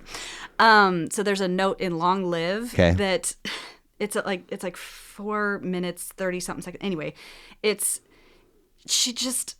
doesn't hit quite as hard as you want it to. It just feels like she didn't quite have the power to nail it. Okay.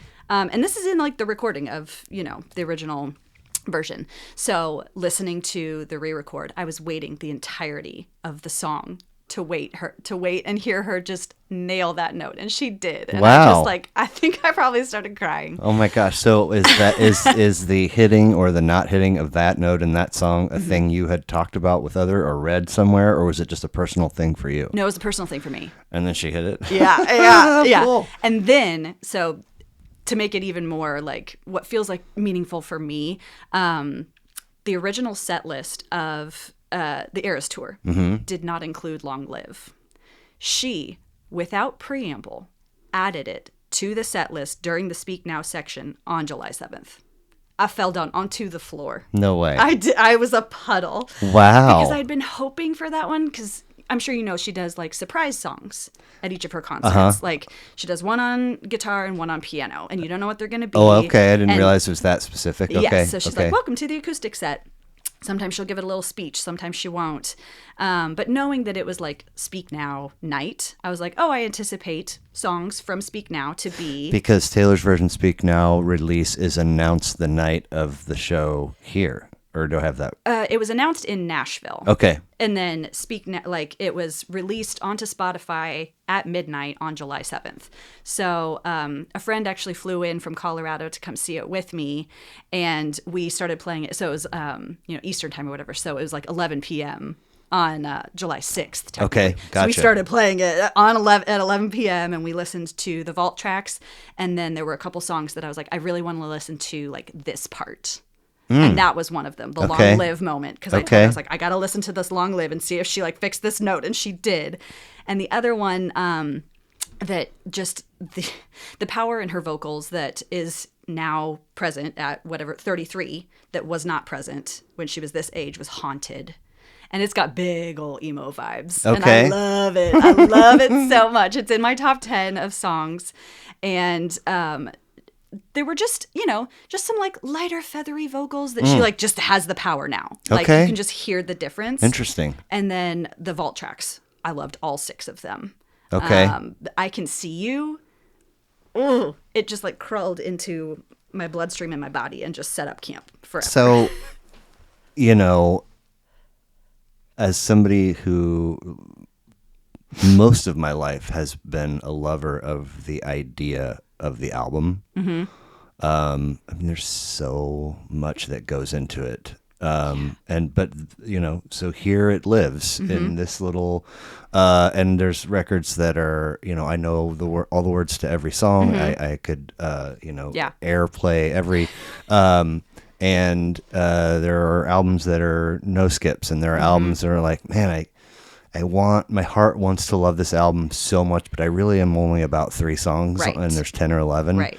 So if this record is hardwired in my brain and then a release comes out with vault tracks, like, I don't know what to do with that. It's weird to try to place them into the context of both her and myself when Yeah. it was originally released. Yeah. I'm like, so you actually wrote that back in like would have been 2009. You wrote that song and it didn't make the cut, and but that's some stuff that you were like thinking about doing, feeling, and then it being cohesive or not with the rest of the album, maybe playing into why it didn't or didn't make the cut, because Now, she's very mindful of the package. Yes. Yeah. So Yes. okay, that brings up a question for me. Yeah.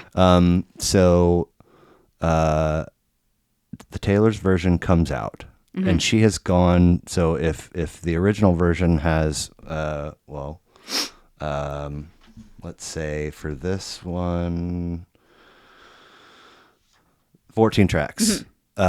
She's re-recording those 14, but then vault tracks, those are from the original session? No. Oh. No. Those are newly But recorded. they were written as a collection and didn't make the cut. And maybe Okay. she'd like done demos of them or whatever. I'm not sure. I would love to know more details about Sure. that.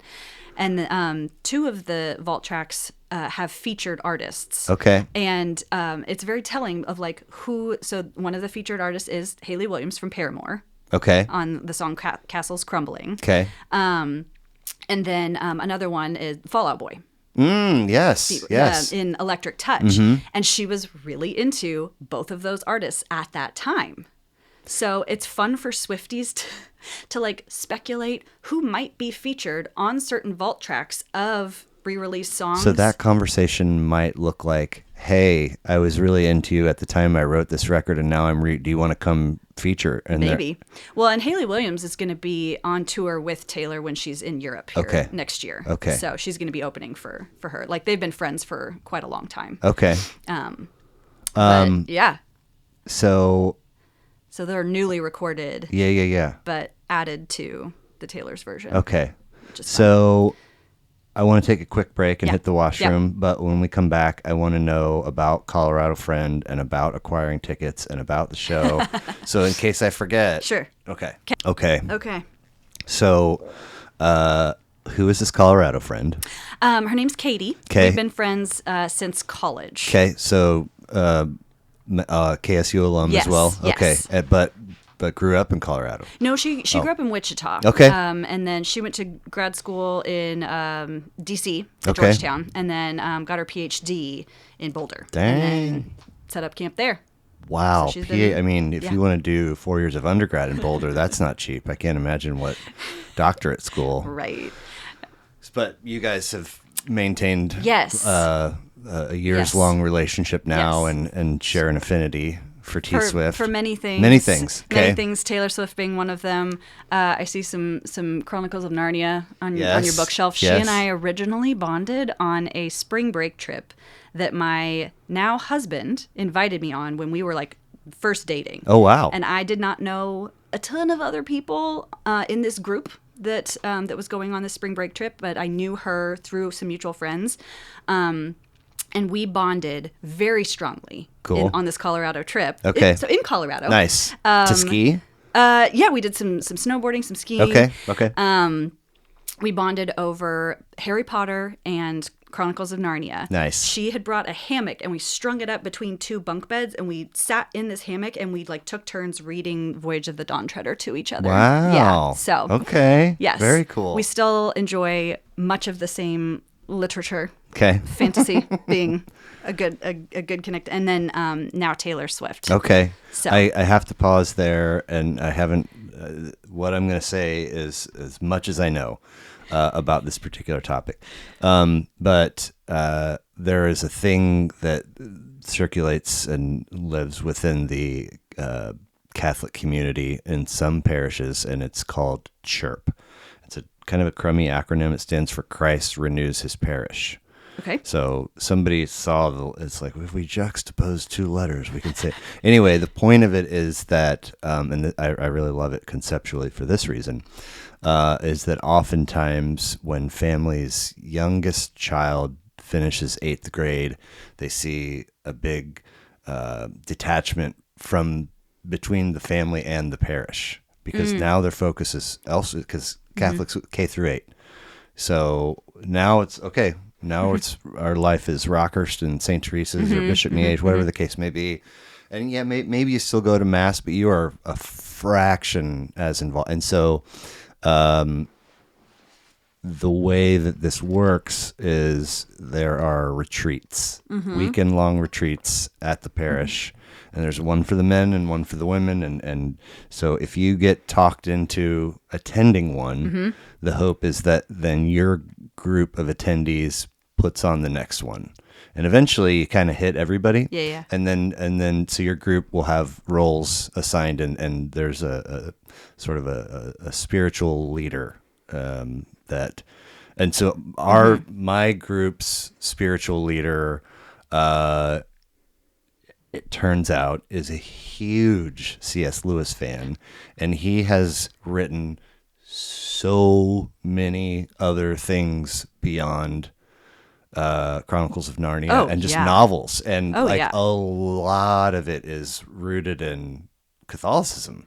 And like I don't know any more than what I'm saying right now, but it has always, because he would share, read something to us or print something out, and it always felt like it was a really well-intentioned, articulate way of connecting just life out there in the world as a human and Catholicism or spirituality, Yes. Yeah, and yeah. it made it feel like, oh, we talked about some of that kind of unlearning or distancing Yes. from Yeah, what yeah. you're, and it's like, oh, I can definitely walk back into this Uh-huh. and feel I like the way that, so Yes. Yeah. the whole point of that is to say, shouts out to C.S. Lewis. Yes. Yes. I was just talking about his book, The Screw Tape Letters, with a friend of mine recently. That's a fascinating title. Oh, it is. Okay. It's a. See if I can give a short synopsis. It's a senior demon who is writing letters to his nephew, like a junior demon, and I think the junior demon's name is Screwtape. And he's like training him on how to fuck with his human, and like make him believe this. Whoa. It's great. Cool. It's really great. So That's layers Yeah. right there. Okay. it's one of those. I'm like, oh, Nevertheless, Anyway, you're on yes. this hammock, Yes. sharing, reading. Voyage of the Dawn okay. Treader. Okay. Yes. I love it. Yeah. And okay. And so so we've then. been friends since then. Okay. Now. She flew in to come see the But Eras tour with me. but when there had to be an on sale announcement, and I'm sure you were dialed in for what that date was going to be. It didn't make it to general sale. It was all pre-sale. So you had to sign up with Ticketmaster to try to get a pre-sale code to Okay. buy tickets, and I did not get one. Okay. So the day that the pre-sale was happening, which is like the Ticketmaster Great War that people talk about. I remember in the Time article, I think the Time article talked about Ticketmaster crashing. Yes. What's the difference between that and this Great War? That's it. Okay, That's okay. it. So certain people were given pre-sale codes, which meant that they were going to be able to log into Ticketmaster, buy tickets to the show. And are we assuming was- that the way in which you are getting a code is You had to be a random? verified fan. You had to sign up to be a verified fan. I think trying to deter bots and whatnot, like people that I are can just respect that. going to like resell the tickets. Obviously, that still happened, but I think it was their attempt at making sure that people that want to see the show are the ones buying tickets. Sure. So I signed up. I had my husband sign up. Didn't get a pre-sale code. So the day that the pre-sale is happening, I'm texting every friend that I know that that got a pre-sale code saying, can you add 2 tickets on for me and my friend that's flying in from Boulder because she wants to come see it with me in Kansas City. One of my friends, Ashley, I love her so much. Shouts out to Ashley. Shouts out to Ashley C.S. forever Lewis and ever. and Amen. Ashley are the only two folks. No, I'm kidding. And Katie, who came Right, in. okay, yeah. Yeah. Ashley had a couple friends that wanted to come as well, but she was like, "Yeah, I can try and get 5 seats together. So you and your friend Katie, me and my 2 friends, and Ashley got us seats in the pre-sale." Okay, so when the day of this, the code is coming. Yes, that was back in November 2022. Okay, and Yeah. are you supposed to be? You're obviously supposed to be a parent on that day, but are you supposed to be at work? Did you carve? How did you make yourself? I was at home that day. Okay. I was not working that day. Okay. I remember I was working the following day, which there was another pre-sale moment happening, and you had to have a Capital One credit card. What? Yeah, there was because it was like it was a Tuesday, and then there was the second pre-sale day with Capital One, and I've logged on from my computer at work and Yeah. just had it running in the background Yeah, to see if yeah, I yeah. could get it. And actually, my boss's wife, she was calling up to the office, making sure that she could get pre-sale tickets on that day, and that her husband, my boss, wasn't going to be too mad that she was spending all of this money. Sure.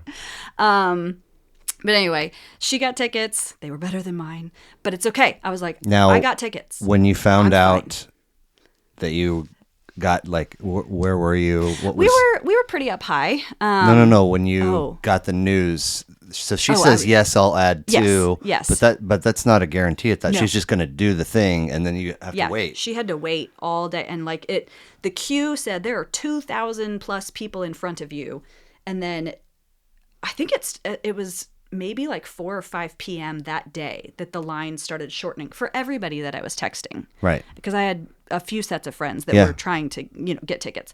And they were like, it's not happening. There's nothing happening. I'm in the queue. I'm in the queue forever. The queue is never going to move. And then eventually, 4 or 5 p.m. that day, it starts moving. And so then when she's in there, she's texting me. She's like, I keep adding seats to my cart and they keep disappearing by the time I go to check them out. Because I had told her, I was like, I'm willing to spend a little more. I don't know if you are, but just so you know, if you need to spend a little bit more, spend a little bit more. I want to get tickets. And she's like, okay, well, I'll see what I can do. So she gets 5 seats in a row. She checks out and she's like, we're up high, but I got tickets. And I'm like, I don't care. Thank you. Were you super, super stoked when Yes. because I had like this much of awareness that it was going, and then it's like I remember hearing something about Ticketmaster, and then what I saw was a lot of content of upset folks. Like a lot of people. The one that sticks out the most is this gal. She's like sunbathing on her belly, like in her yard, and she's just been doing this for who knows how long, and finally refreshing. She's got fucking, and the phone bounces into the pool. I saw a couple of bits like that where people are so upset that something else happens as a result of their upset. So to be on the end of we're in had to be. It was great. And I felt bad for people that didn't. There was actually one really well done parody that some girls made to, I think it was to Anti-Hero, which is a song off Midnights, about not getting tickets. It was on TikTok. It's me. Hi, yes, I'm the problem. Yeah. Okay. And I think they were like, it's you, you're the problem, it's you, Ticketmaster. But they did a whole song to it. It was great. Nice. But I felt really bad because then that means you have to try and find tickets from somebody. And then there's the whole, are the tickets real? Are they not? Was that, were there fake ones going around? Oh, yeah. Oh, shit. Oh, I know. I wonder if people got turned away at the gate because they thought it was legit. Probably. That probably happened. And actually, when we got up to the gate, something wasn't working with the codes, and I was like, our tickets are legit. We got them in that pre-sale. We ended up getting in. It was fine. Right. But that moment of panic of like, what if our tickets aren't real? I'm like, they have to be real. There was no transfer. It was just Ticketmaster to my friend's account. It worked out for us, but I did feel bad for people that didn't obviously get to go. Yeah. One of my all-time favorite TikToks is it's a real short one, but it's like POV. You can't figure out what is happening to your couch cushions. And it's like every time she comes in the room, like all of the vertical couch cushions are flopped down and they're kind of smashed. And whoever it is has got this adorably cute doodle of some kind. And she walks in the room and the dog is just like, I can't figure out what's happening to Mike. And the dog like rotates its head from like facing forward on the arm of the chair to like looking over the back of the chair as she's walking in, so it's every time she leaves the room. It's me. Hi, I'm the problem. It's me. I was like, oh my god, I love it. So adorable. I love it. Anyway, yes, something's not working, but you get in. We got in. Our outfits were popping. Okay. It was. We got there pretty early because we thought it was going to be absolutely insane. But we got in, like driving in wasn't too bad. And then we picked up some food and ate that in the car. I had a couple drinks in the car. Sure. We're like watching this parade of just beautiful women and their, some of their boyfriends or men or whatever. Yeah. Just walking in. It was so fun. Now these were Friday, Saturday shows, right? Yes. And I was there Friday. You were there Friday. Yes. Now, I know I mentioned this in the first go around of this, but I learned after the fact that Thursday was a merch day. Yeah. You could, but people I had a friend that went up. I mean, did that. That's an operation. I just bought mine online. Well, which is fine, but that's to commit the energy and anyway. Yeah. And then also the other piece is that I really felt like the city was just buzzing for like a week. Yeah, it was leading up, while, and then after, and it was like, this is crazy cool. It was similar energy to 2014-15 when the Royals were. Yes. Did you just electric? Everybody's like, yeah. It was great. Yeah, the energy was something else. For sure. I am guilty of occasionally going back and watching the occasional clip from that run. like, well, Tyler has, I'm pretty sure he still has, a framed shot of Hosmer stealing home. Yes. And all the Mets fans in the front row behind are like, oh my God, but for sure. Got it up there? Little bobblehead?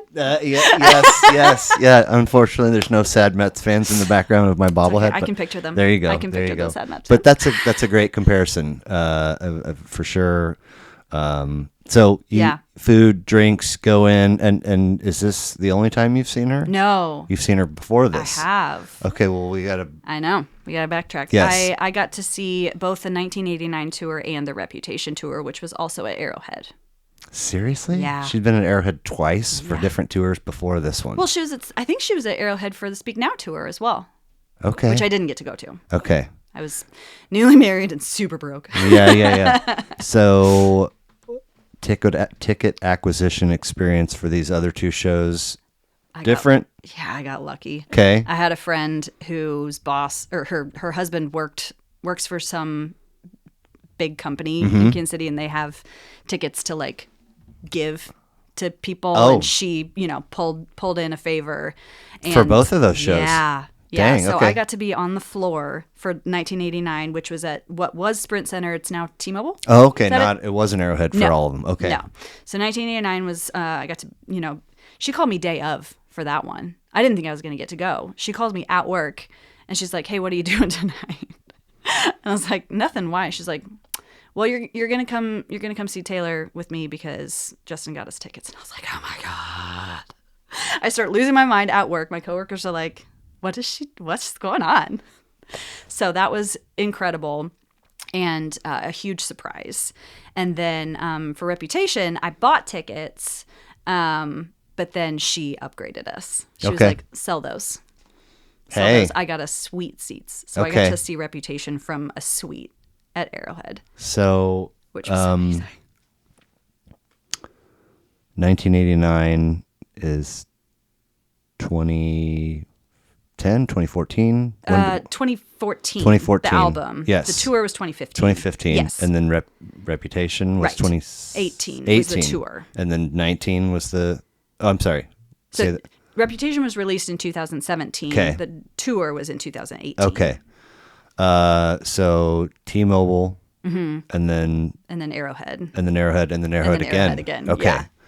So For more seats, but it was great. It was so great. Are the three experiences insanely unique? Is there a little bit of overlap and commonality?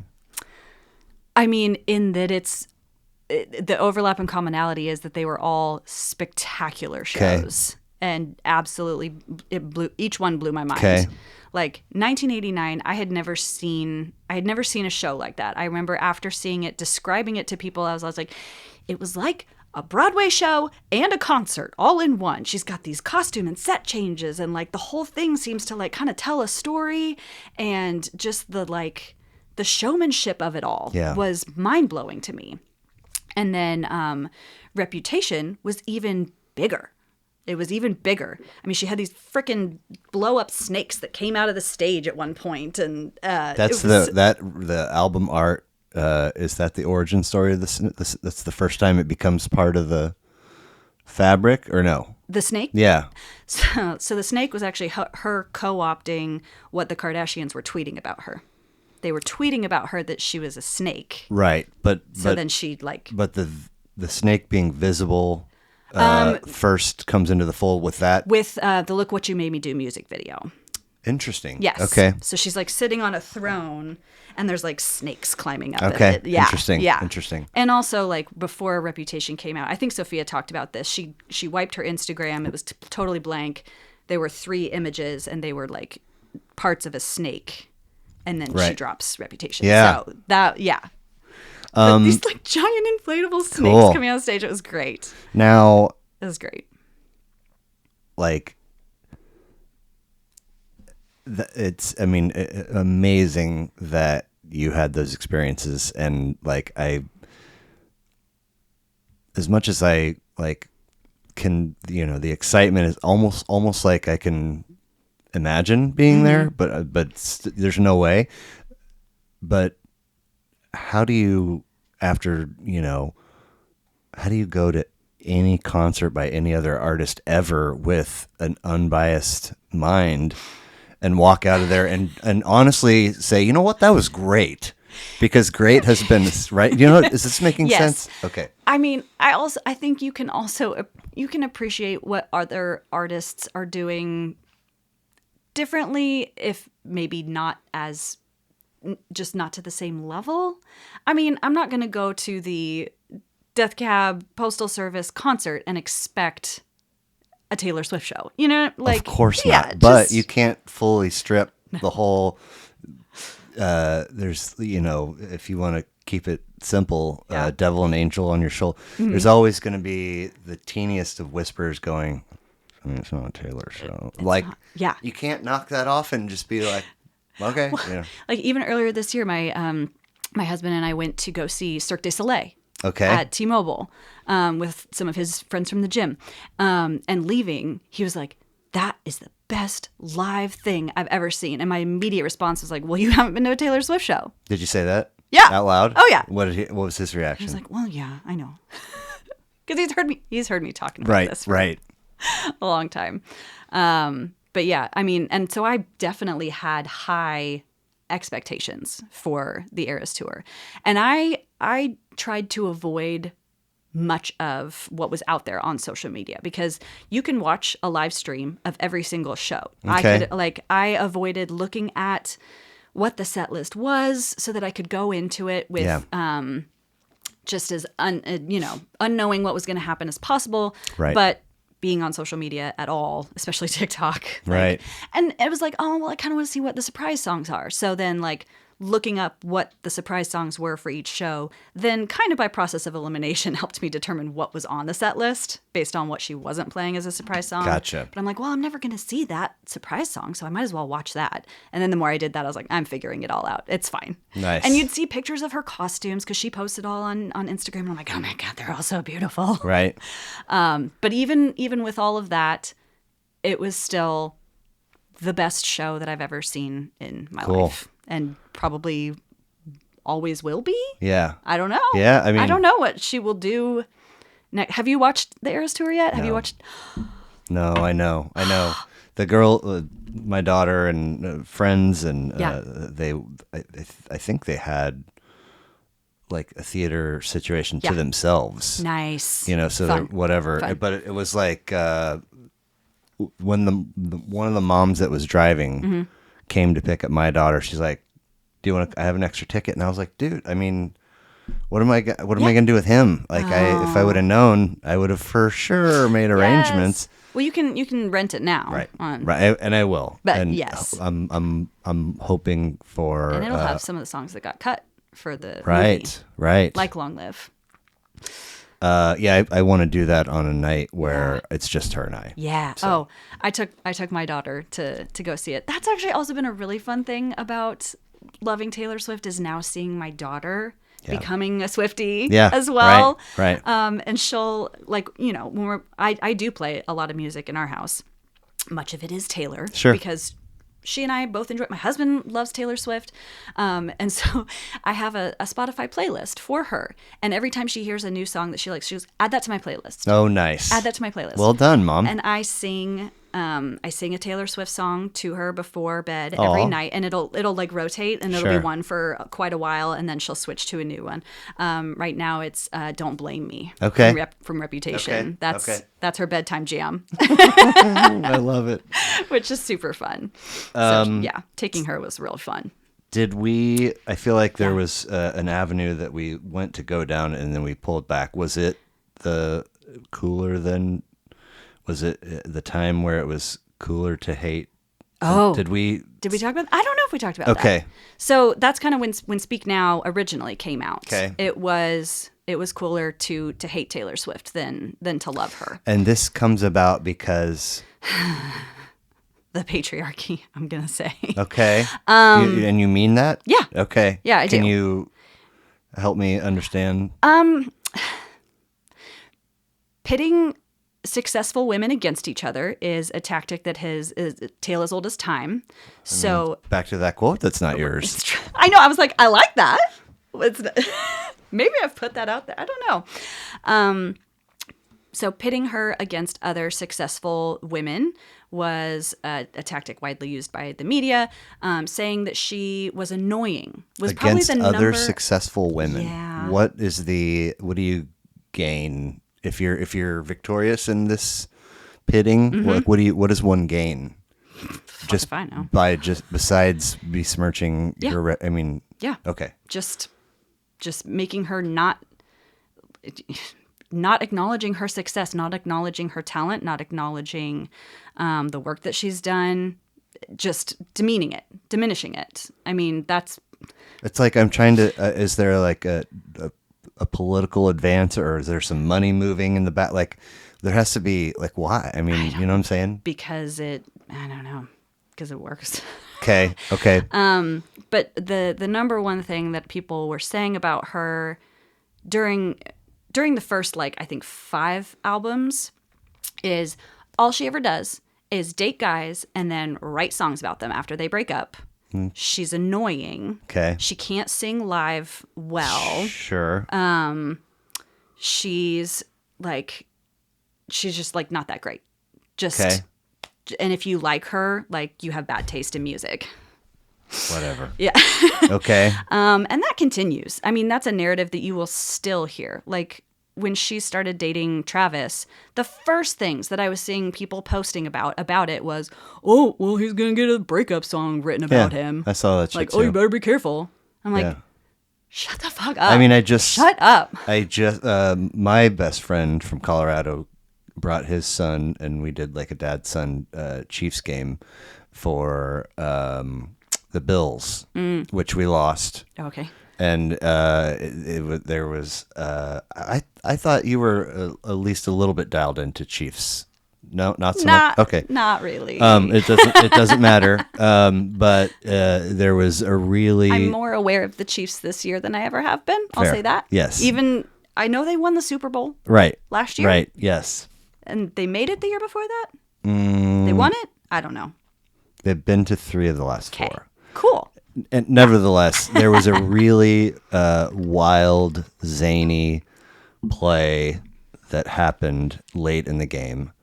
And they trailed the entire game until there was a minute and change left, and they made this play happen. And it, like, the place went bananas. Yeah. And then all of a sudden, it was like there was a flag, and we couldn't figure out. We didn't have TV to like tell us what was going on, so we couldn't. Nevertheless, Travis made like, Patrick had it. He blew up and yelled. This is the one where it would have been a touchdown and then a Yes. flag. Okay, I heard about that. Yes. So Patrick about blew that. up at the refs. He slammed his helmet. He said some stuff to Josh Allen in their exchange. Yeah. Just that he couldn't believe it. Yeah. And then he, came out and said, "Man, I got to do better than that. I was heated. I'm kids are watching. I've got to be a better example." The only thing I will say is that play was legendary, and I hope when they roll Travis's Hall of Fame highlights that they include it, even though it didn't happen because the penalty nullified it. Right. The next day you see, because Taylor was there, you see a picture of her making a frowny face of sorts, and it's like when you realize you have to write a song about the refs or a breakup song about the refs. I was like, good grief, guy. We get it. Yeah. No, it's... So she's got these knocks, Yes, early she's had on these- that you still see. Yes, these narratives that have been said about her, and they're tired. Yeah, They're man. That's what I'm real- saying. I they're saw the real ref tired. thing, and I was like, cute. Good job. You can tell me a Original. chicken cross the road joke after this? So good. Try harder. Do better. Yeah. Oh, my goodness. But yeah, and then kind of that continued through both Red and 1989. So, like, she has never come out and said, I wrote this song about so-and-so. But people kind of piece things together, make assumptions based on, context clues. Yeah. Like, Dear John. Sure, that is a letter that, you could write to a man at war just to like break up with them. But you also dated John Mayer, so we're gonna assume. And sometimes she references her age in certain songs, Yeah. So people piece things together, regardless of if she says this song's about so and so. People kind of figure it out. And there's nothing wrong with living your life and processing your life through songwriting. Or any other kind of art. But people are gonna bitch about it, Yeah. and they certainly do when Yeah. it comes to Taylor. And so 1989, she is at like peak. Oh, are we getting to it? Here we go. Original art, which I do not hate at all. 2014, but she is I've always loved that it's Polaroid style with the Yeah. initials and the year. Yeah, I've never loved that the face is cut off. Yeah. And then interesting choice of photos, and it's like Yeah. interesting that you chose that photo, and also interesting is that I can't really articulate the way in which you look cute in it. It's like goofy and awkward and not the I'm nobody to say not the best, but I also can't stop looking at it. Of the Taylor's version? Yes. It's also the only album cover art that she's smiling in. She might be smiling with Evermore? Yes. We'll never know. I know. But you can't see her big toothy grin Right. in any other. I also she just love looks real happy. Lover. It's not a smile, with the heart but glitter the heart way eye. the portrayal of the face is like, She's looking down and she's got the blue tips. I love it. Yes. I More love of it. that. I love it. Anyway, Yes. 1989, 5th of 10, so it's Yes. the halfway Yeah. point to today's. Yes. 13 tracks, 48 minutes. And in my mind, the opposite of Speak Now, in that as I begin to meet Swifties and talk to Swifties, 1989 is almost always it tops for folks. Really? In mine, yes. Oh, not in my circles. It's almost become, Oh. do better, like cute, that Yeah. kind of thing. Like, Oh. you like 1989 too? Who doesn't? Oh, no. Okay, See, in interesting. In Swifty circles, Okay. it's usually in my Swifty circles. Yes. It's Reputation, Okay. Folklore, or Evermore. Those are the favorites, the Interesting. popular favorites. Interesting. I remember when I went to my very first Taylor Fest, which we can talk about those too. Yeah. We started by getting to know each other. I knew a couple of friends, and we were all going to this show together, Taylor Fest. It's a party for Swifties put on by Swifties. It's literally just people filling some sort of venue, and a DJ just plays Taylor Swift songs, and we all sing and dance our hearts out. I've been to 3 of them, and they're awesome. So the first one I went to, I was getting to know the other friends of my friend that had invited me. And we, went around, what's your favorite album? How long have you been a Taylor Swift fan? That kind of thing. And I go, unpopular opinion, it's 1989. And they were like, okay. Damn. I felt that from over here. Wow. Yeah, I was like, I'm sorry. I love it. I know it's got many of the most popular songs. It's the most awarded album. Sure. But it got overplayed. Okay. And so it, it's kind of tied with Red for number of being overplayed, and people are Really? like, oh my god, that song on the radio one more time. Oh, well, I mean, I don't listen to the radio, Yeah. so I don't have that. Yeah. Well, it was playing at work and stuff. And Sure. so there were a few songs on Red that I was like, oh my god, okay, I've heard it. Really? Yeah. Interesting. Yeah. I love it. Yes, But of course. then I needed a lot of space for Yeah. it. Yeah. And so Shake It Off is on 1989. It's my least skipping, favorite. I'm skipping that. I have to be in the right mood Right. to listen to Shake It Yeah. Off. But 4 of the songs on 1989 are in my top 10 of Taylor Swift songs. Okay. Total. And it's the first show of hers that I went to. Okay. And it Do we get to know what 4 of them? oh yeah, totally. So I'm like, where's my playlist? Wildest Dreams, Okay. Wonderland, Okay. which is not listed on here. It was there was 3 other songs that were like a deluxe version that she Yes. released, so not vault tracks, Right. Like they were originally Right. released.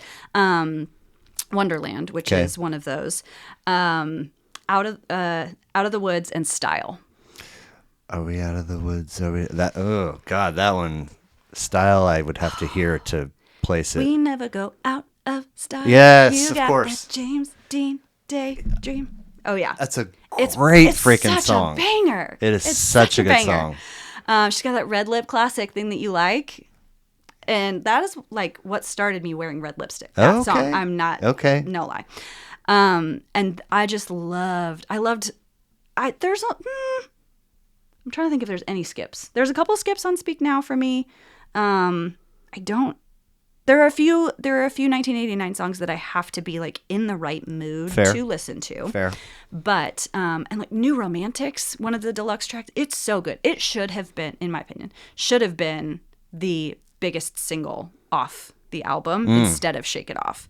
But I get why they picked Shake It Off. Like there are so many like strategic moves that she has made in her career where it's like she knows what's going to play well on the radio. It's not this. Like she's talked about on Red, her like if you're a Swifty, your favorite song is probably All Too Well. Okay.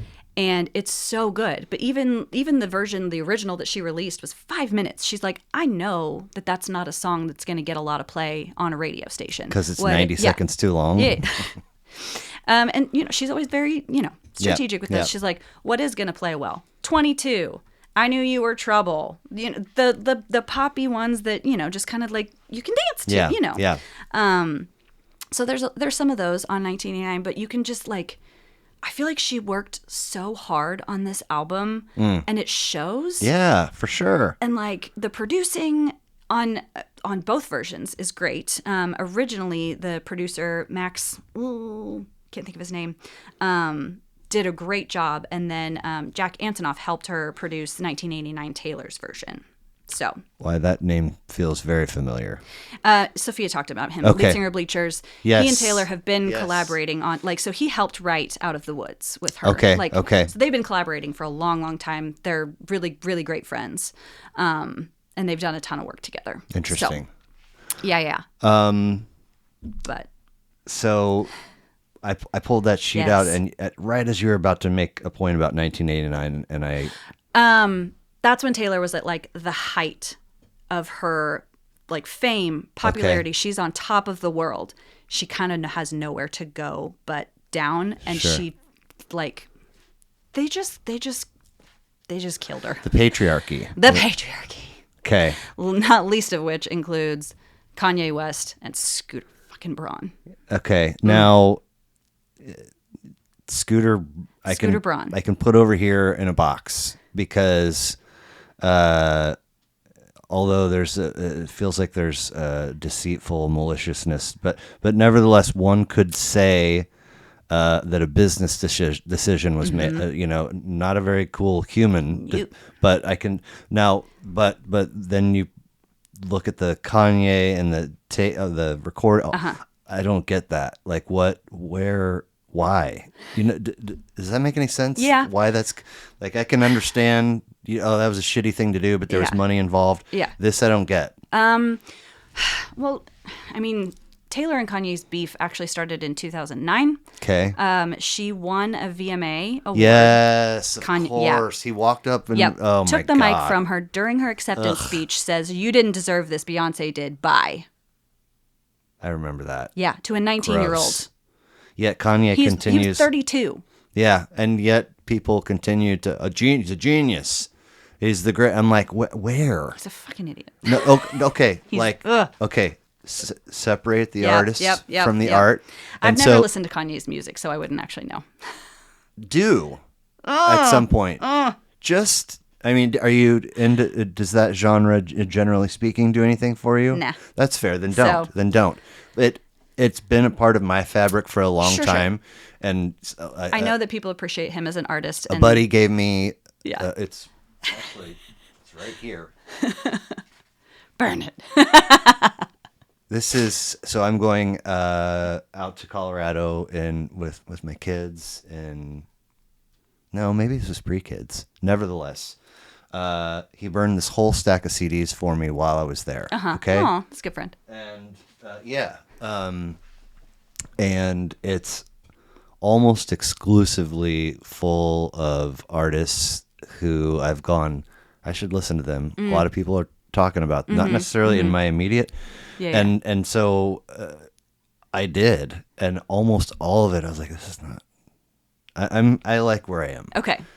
Didn't love it. And so just kind of, there's some artists in there, like there's a couple Wilco records in there. Okay. There's a couple My Morning Jacket records in there.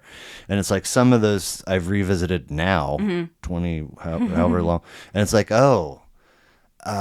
okay, I either I've changed, I'm not the same person that I was then, all of it Yeah. for the most part makes sense. People change, Yeah. Yeah. Anyway, the exclusive exception is Kanye in that mix. And I haven't gone into every That you record. did like it or didn't? Did not. Did not. And Okay. still, I'm And like, still I don't get Yeah. it at all. Yeah. And it's probably, I know for sure that one of those records is like 17 tracks long. And I feel like the last track is him just talking for like 10 minutes, largely about himself. Pass. Yeah, I'm passing 90 seconds into that. Who's sticking around for the 8.5 that, and I so don't it must be, I'll find the record. And I haven't Right. gone through all of them, but every time I'm like, almost immediately, I'm like, Meh. so when you're throwing around the G word, genius, Yeah. this guy, that, I'm Yeah. like, I don't get it. Yeah. It's like, I need my little Orphan Annie decoder pin to Yeah. find out that we're talking about Ovaltine. But there's so many people that are like, and I'm like, really? Did you see that display of human behavior? It was being attended live and recorded. Yeah. Anyway. Yeah. So yeah. that's the beef starts there. It starts there. Didn't he apologize? Yes. Yeah, he apologizes. They actually are seen together. Like she'll pose with him. Sure. Like it seems like they've made up. They're seen at a lot of like the same parties together. They're running in the same circles of like I don't know, popular, famous, Right. rich people that Yeah. live in wherever. And then the whole Kim and Kanye call goes down. I know you guys talked about that on the last episode. Yes, but I still don't okay. So get it. I mean, I right. understand what transpired, I Right. think, but I still don't get it. The best I can assume is that they were both threatened by Taylor and her fame and her popularity. Internally. Yeah. Like, Yeah. we got to They're do very something. insecure people. It's from what I can piece together. I have never watched the Kardashians. I have some friends that love watching the Kardashians and they've watched it for years and they've followed this family and I understand that. And I remember I had a friend at work who I love dearly and she loved the Kardashians, like unabashedly. And I'm like, that's fine, whatever.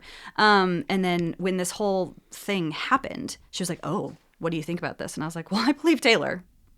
I'm so sorry. I'm not sorry. I believe what Taylor is saying in that she was not consulted on this lyric that Kanye wanted to use to demean her. Again, why?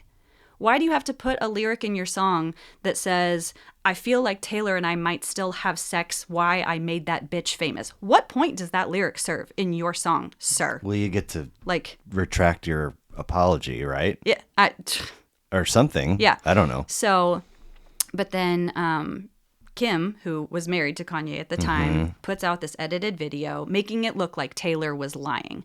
Then she and all of her friends start hate tweeting about Taylor. And then so many people on Twitter jump on this. The hashtag the Taylor Swift is over party was the #1 trending hashtag on Twitter at that time.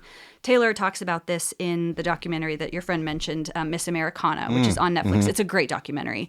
And she's like, do you know how many people have to be tweeting that they hate you for that to be the #1 thing? Or to trend in general. Yes. And many of the people that Taylor Swift was friends with sided with the Kardashians in this Weird. fight. And so she stopped trusting people. She became very reclusive. In the Time magazine article, she says she moves to a foreign country. I'm guessing the UK for a year. Yeah. And then, reemerges. Yeah. Phoenix from the ashes with Reputation, which was like the most jarring shift to myself and to many other Swifties at the time, because she was like bubblegum and sunshine and rainbows and pop and happiness. And then she comes Shake out it with off. this dark, twisty, look what you made me do, snakes thing. And we're like, whoa. Did not see that coming. No, because like she used to have a pretty active presence online and then didn't at all. And we were like, I hope Taylor's okay. This Right? is really upsetting. Yeah. This really sucks to like. I mean, you would say like, if you said the word like Taylor Swift, somebody was gonna go, ew, gross. Like that was gonna be the response, which is just Immature. hateful and immature. Odd. Yeah, and unnecessary. Yeah. But yeah, so then Reputation comes out and it's so good. It was upsetting to listen to the first time through because You know, she's been through some shit. yes, and it made me really sad. Yeah. It made me really sad to just hear her becoming jaded is what it felt like. Yeah. Because like 1989 is Yeah. it's like it's this. Yeah. And then but what Reputation, like it looks dark and twisty on the outside, but really it's like a love album. Yeah. It really is. Is at that- its I know- core and its heart. What's track 5 on that one? Delicate. Yes. I love Delicate. That might be Oh. my all-time. Might be your favorite? I mean, yeah, it's definitely in my Okay. top 5. Oh, but I okay, don't okay. know the library Yeah. enough to have No, a no, it's reel. cool. But like that shit stands out It's so far and above most everything of hers that I've listened to. Yeah. And it Yeah. it checks all the boxes. Have you watched the music video for it? No. It's real fun. Okay. It's real fun. She like basically becomes invisible and then like dances through the rain. Cool. Because, yeah. Very It's- cool. It's kind of bizarre and fun, and it's a great. That's my the daughter one, loves that That's one. the one where she's like, "Is it cool?" that I yes. said all that? Yes. Is it chill that you're in my head? Yes. Yeah. It's Oh my it's god. so good. And you know, we were messaging today Yeah. about Olivia Rodrigo. It's like, I don't understand how you understand all these pieces of relationship at such a young age. Mm-hmm. You know what I'm saying? It's like, anyway. to be able to articulate it to Yes. that like degree, Yeah. and to like even just pinpoint a specific feeling, because like there's like songs about love and it's more of a general, but like to like hone in so specifically on like this is the start of something and I'm kind of nervous about it and I don't know how to feel about it and how to play it. Like, Well said. can I? Yeah. Is that all right? So, So It Goes is one of my favorite songs on Reputation. Okay. It's good. Well, we have one more record to talk Yes. about, but I want yeah. to pause if that's okay. Yeah. Okay. 2 things that you shared, and then one thing that Sophia shared. And I believe when she and I were texting in anticipation of her doing her conversation with me, 1989 Taylor's version came out. So Yes. like very recently, Yes, right? October. Yeah. Okay. I Yeah. was going to say, I think it was October. Yeah, and you were listening to some vault tracks today. And yes, Oh, and it's she so good. was like, OMG, you know, she's on closer on the age spectrum Okay. to you than me Okay. by far. And you know, She an elder millennial too? I think so. Oh, And she's See, she and she's I a would be friends. 1991 baby, I believe. Oh, okay. And so she's just, Yeah. and I know that I'm getting, you know, a very watered down version of what she's probably sharing with her Swifty homies. But she's just like, OMG, it's, you know, the super early in the record, and it's just fire. And I'm like, what? How could it be that already that different from original version? But I didn't know what I didn't know Yeah. at the time. The producing is definitely different on Yeah. Taylor's version. A lot of Swifties gripe about the opening to Style. Okay. They don't like the new version. So you can listen to like original Okay. and then the opening of the new version. They sound different. I don't have beef with it. Yeah. I think there's a number of songs on original that I feel like she beefed up some of the harmonies in the Taylor's version, and now I'm like, that was maybe a skip, and now it is not. That's great. Now I'm super into it. So like, I love that. Yeah. But also, not every single thing is gonna hit for every single person. I know. Yeah. Anyway. Yeah. I know super fan is short for fanatic. We often forget that, which means that we can be critical in both directions. Totally. I wondered if you had a similar experience to like, oh my God, right out of the gate, I'm loving Taylor's version of 1989. Yes. Okay. I jumped straight to Vault Tracks when it got released. Okay. Interesting. So I called my friend, my FaceTime on Katie, my Colorado friend. So we were like, okay, all right, we got to line it up. All right, play. And we were like, on FaceTime, and we're like listening to it, and we're like, wow. And nice. then like would talk about it afterwards. As a whole, like the 5 Vault Tracks, which have no features, which was surprising. Interesting. Because all of the other Vault Tracks, I'm pretty sure, have had at least one other artist featured.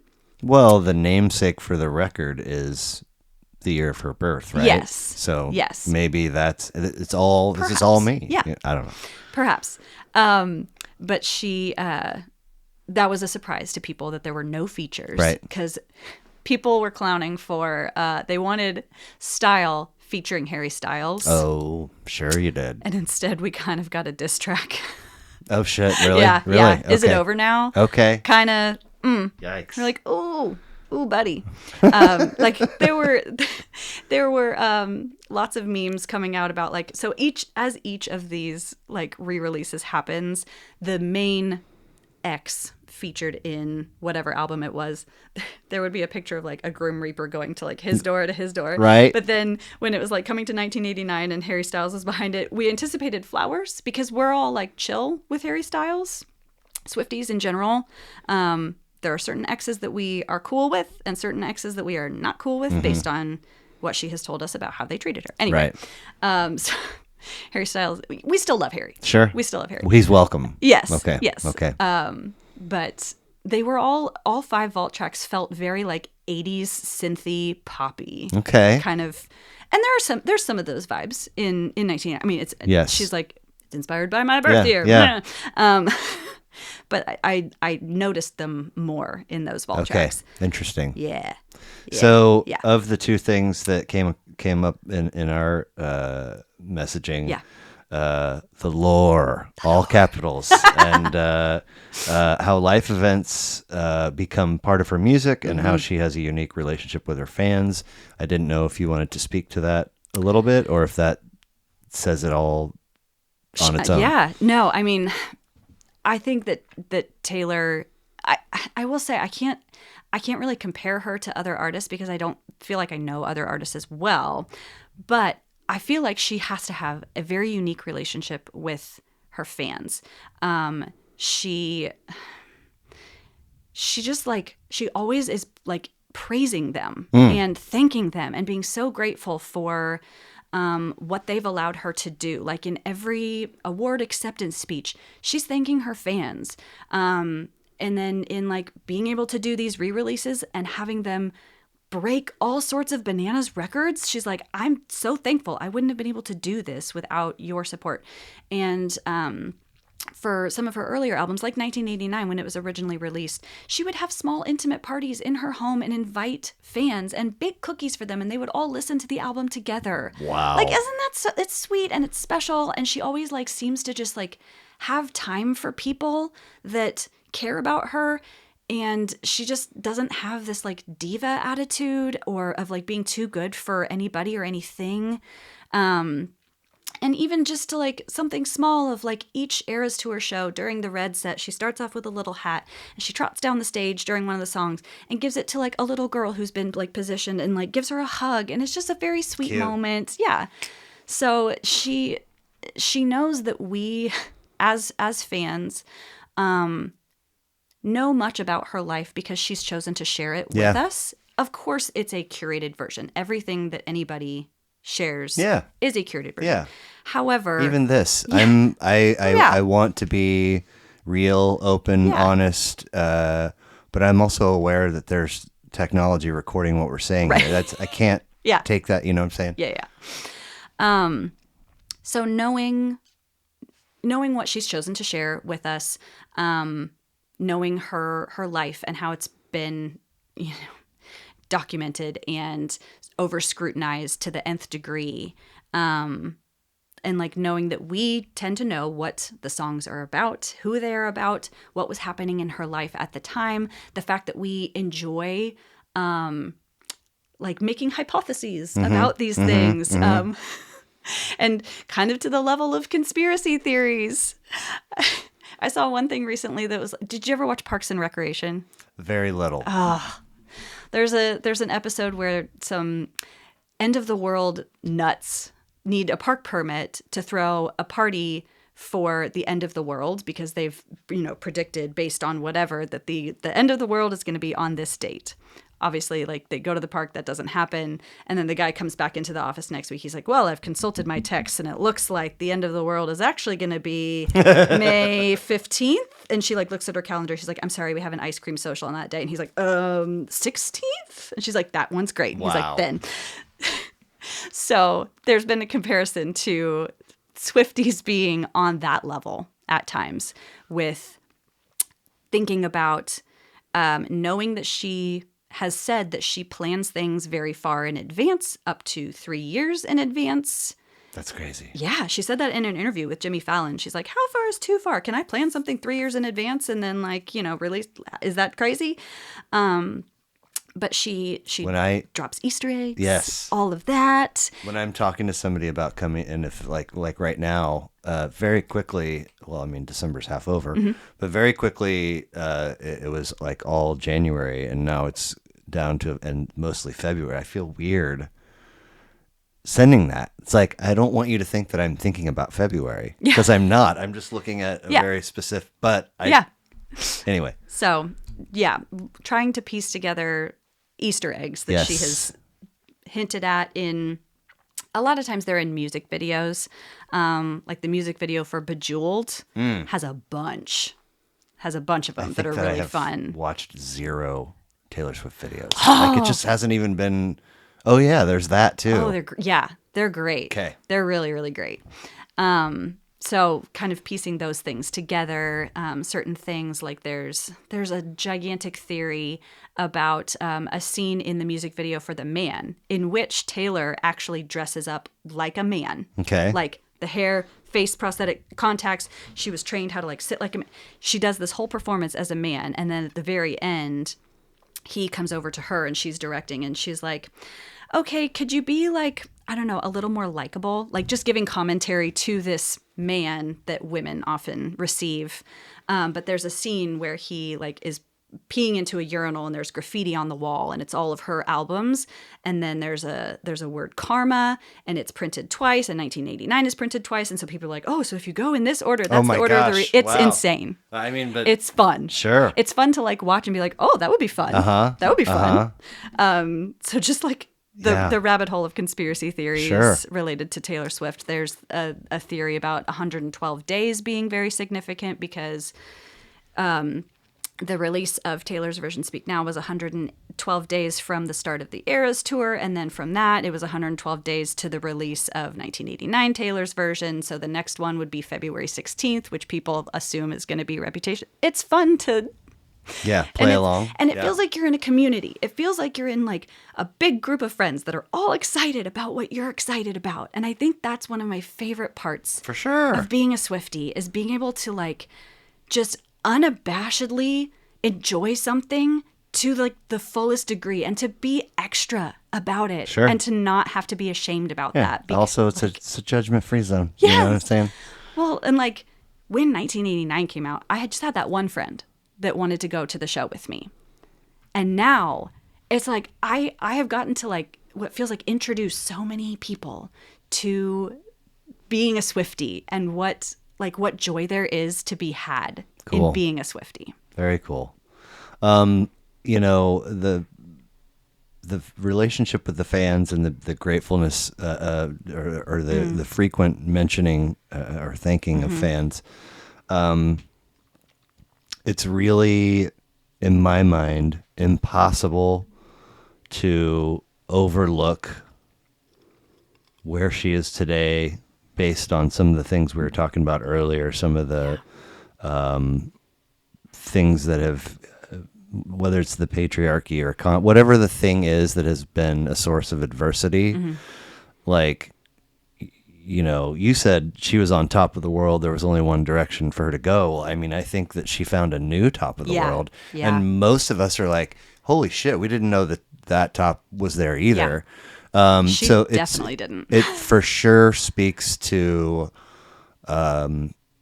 qualities about her as a human, as an artist, as a creator, as somebody with a work ethic, as somebody that, on some level, every parent should, say, if you're looking for a role model. There's all of that speaks to her, but there is also a lot of that, that speaks to her fans as far as, she can go, wipe her social and move here for a year and do all the things that she needs to do intrapersonally, and come out and be a better person, a more well-rounded, more experienced person. But I mean, to get to that new top of the world, she does need her fans to be there. So it's really fascinating to look at those two bodies and to know that they are attached to the same person. Yeah. Because how did you do this if you were anyway? Some people that have been, I say, converted from Taylor Swift haters to Swifties. It's a big swing. Yes. Right? Yes. And it's really fun to watch that Sure. kind of play out for people. They're like, I hated on her. It's Pavlovian. And you're like, oh my God. And they just hated because it was just like what hey, Taylor Swift, she's just like a dumb whatever narrative they believed, without maybe even having listened to more of her songs than what they heard on the radio. Sure. Which is just such a fraction of her discography, and it does not even come close to getting into the depths of some of her lyricism. Yeah. And her skills as a songwriter. Sure, she can write a catchy poppy tune. Great. But she can also delve deep into the depths of human experiences and feeling in a way that I don't think really anybody else can. Right. And people would just write her off without even getting there. So there was a lot of people actually got onto the Taylor Swift train during Folklore and Evermore, which was during the pandemic. Yes. She released those both surprises back to back. She didn't have any hype leading up to those at all. It was just, here's an album. Oh, by the way, here's another one. And it was another genre shift. So it was country to pop to this more indie vibes. And a lot of people were like, oh, well, I didn't know Taylor Swift could do something like that. Okay. Yeah, lots of folks have been saying that across albums already. Yeah. Yeah. That was, I talked about this a little bit with Sophia, but it was Lover's the one that really put her on my radar. Yeah. And then So it was many songs. Folklore comes out. Reputation, Lover, Folklore. Yes. So she didn't get to do a Lover tour. No, but Folklore comes out. Yeah. And it's all of a sudden folks are like, yeah, the new Taylor Swift. I'm like, yeah. And they're like, no, another one. And I'm like, what? Come on, man. Seriously, She just did an album last year. Yeah. Says, 2019, 2020, 2021, 2022. So really, really or I think they were weird both in 2020. Anyway. To just think about everything that came before, from my perspective, everything that came before Lover, and that sort of being the thing. To then, obviously, pandemic is very weird for everybody. Yeah. How much notice did we have for Midnights? We had a fair amount. She announced that she was releasing it at the VMAs that year, or the Grammys. Well, no, one of those awards shows. She announced. Regardless, yeah. So we had hype. We had time. Yes. And then for the Eras tour, tickets are gonna be on sale. Tickets are on sale. Do you know people that got those two things? Just well, Midnights came out in October, and then the pre-sale happened in November. Regardless, two really, really big events that by nature command a lot of bandwidth. Again, all going to the same person. It's like, wow, man, it feels unprecedented. Now, I didn't grow up when Elvis was booming, and MTV you know, was so big that as big as Madonna was when she came out, she's part of the MTV in the 80s and all. So and Taylor is just sort of like this standalone, which is why I say unprecedented. Anyway, the other piece I wanted to mention about our messaging was, so we talked about the lore. You talked about Swifty 101 classes. Yes. Yes. Where for friends, where you chronologically go through her life and albums and highlight specific songs Yes. that are thought to be about certain people and events. This is a real thing that has happened, that you have participated in or been the instructor of. Yes. Where, how far back does this go? And are there a couple of highlights you want to share? Or I mean, it can go back to as far as Fearless, but more I think it starts in the Speak Now era. Okay. But there were a couple of songs on What do you call that? Tenure. You're a tenured professor at this point. Professor. Yes. You're unfireable. Where's my paycheck? Yes, going through what was happening in her life. So, we have Fearless. There's a couple songs about Joe Jonas. We have the VMAs in 2009, which is starting of Kanye. When it was an award that she received for Fearless. So then after that, we have Speak Now, a couple songs about John Mayer. We go through Red, got a couple songs about Jake Gyllenhaal. 1989, some songs about Harry Styles. And then Reputation is where I kind of camp out in my classes. That's a 400 level class. Yeah. You gotta. It'll close quick, guys. You gotta. There's an actual professor at KU that has a class. I follow him on TikTok about Taylor Swift. I think he talks about her lyricism, but also like her business acumen. He's great. I can't remember his name right now. He's a bald guy, but I follow him on TikTok. Nice. And he'll evaluate things. So like one of my really good friends, Imogen, she's a recent Swiftie. Okay. And like I took her to a Taylor Fest with me. And I was And like, what "Come to you've this." been to 3. The Yes. venue has been different for all Yes. 3. What have some of the venues been? Uptown, Granada, and Madrid. Oh, like 3 of the biggest downtown It's super venues. fun. Yeah. It's Wow. super fun. And well attended, I'm Yeah. assuming. Oh my Yeah. gosh. Awesome. And how do you find out about them? There's an Instagram called Perfect Night Productions, and they talk about where they're going next. And so they're kind of all over the Midwest. There's not another one Cool. coming back to Kansas City for a while, as far as I know. But I keep track because Very cool. It's super fun. Heck yeah. Yeah. So I took her to a Taylor Fest, and she's like, "Oh yeah, my husband likes Taylor Swift," but she's like, "I just don't really like listen to music." She just doesn't really like listen to music at all. She's like, "I'll listen to like radio when I'm in the car, but I don't just like listen to music." So I'm like, okay, here's where we start.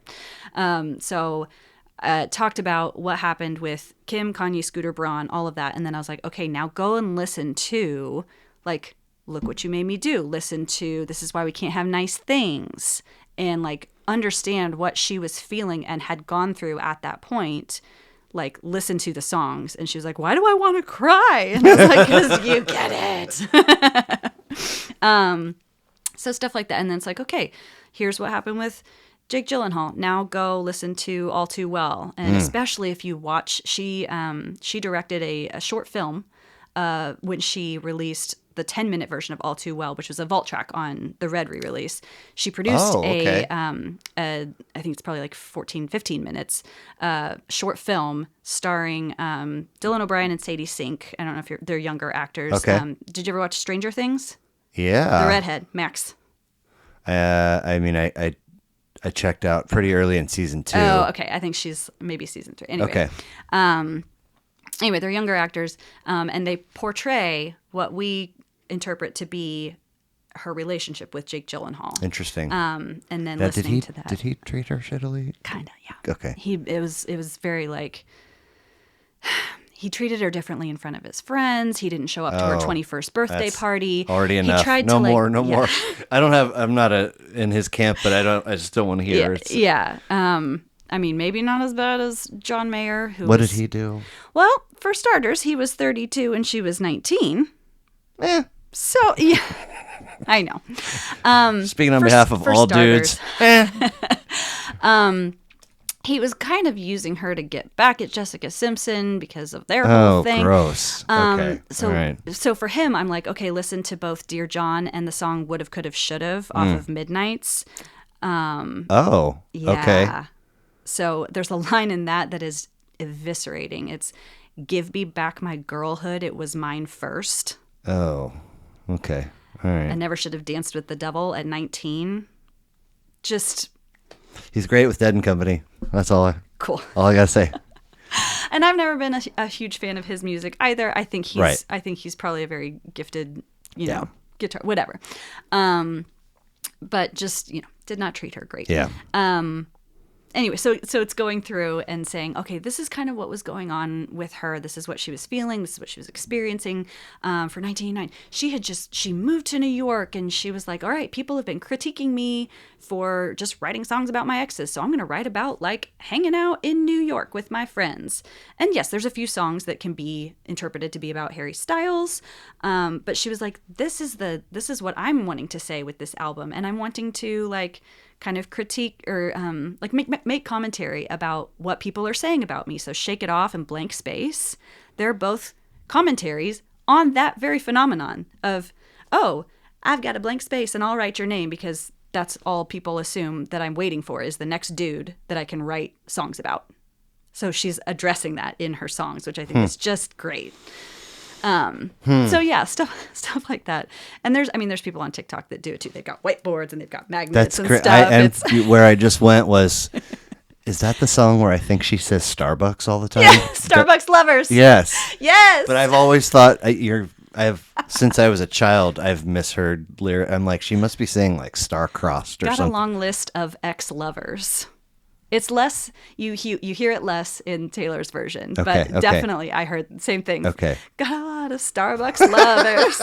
And then, that's what they do. They have a blank space on the cup and they write your name on it. Yeah. I'm like, I thought I understood this gal a little bit. I definitely like looked up I was like, oh, long list of ex-lovers. Yeah, Got it. yeah.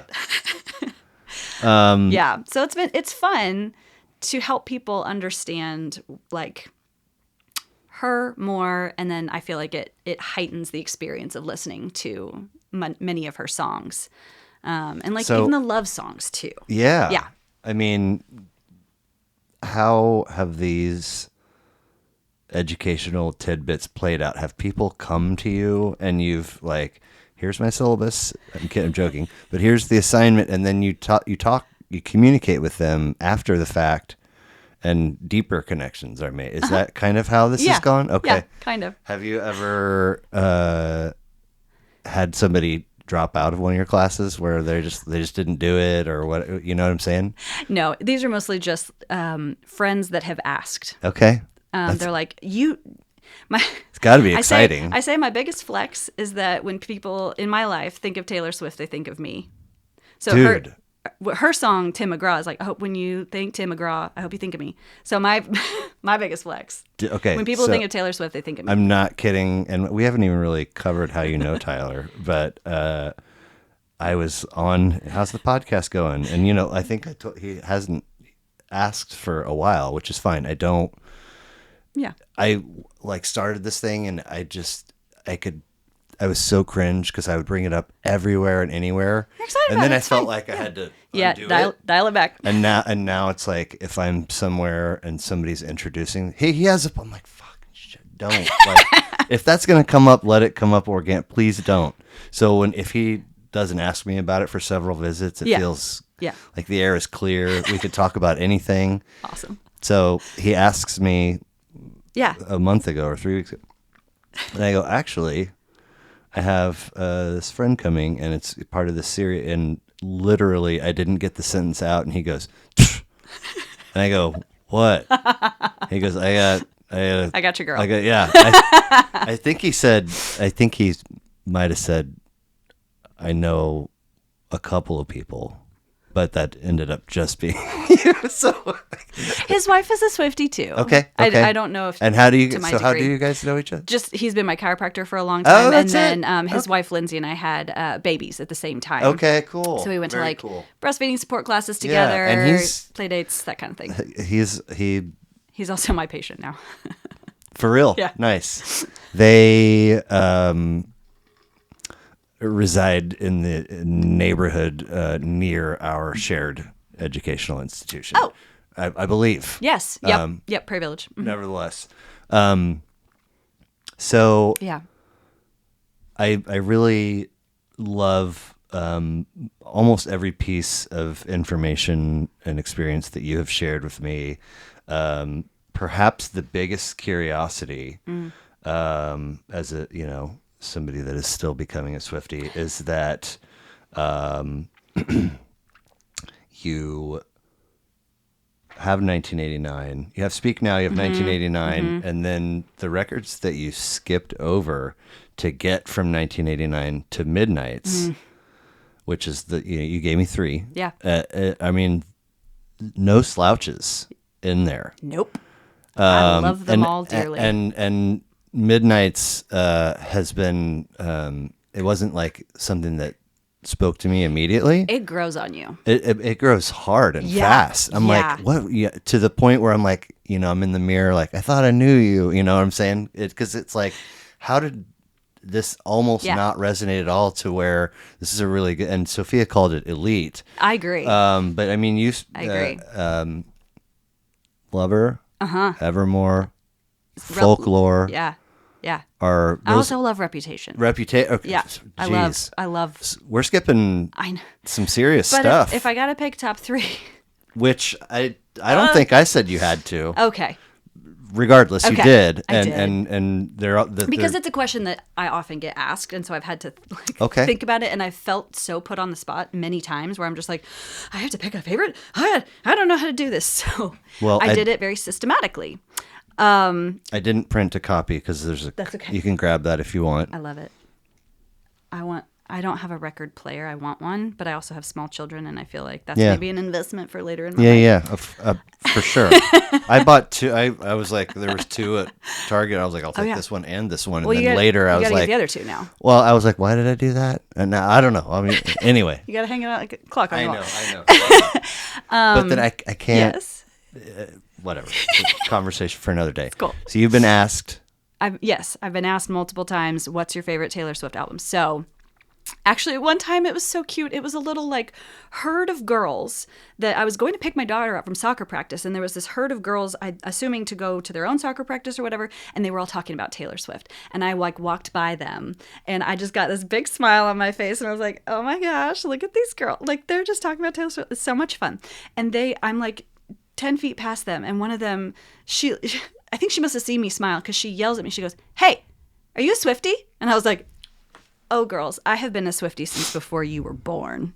And they were like, yeah, they all like cheered. And they were like, did you get to go to the Eras tour? And I was like, yes, I did. And they were like, I'm so jealous. And one of them goes, so what's your favorite album? And I was like, you're grounded. Today? Right. Today? Yeah. Because that question, it can vary.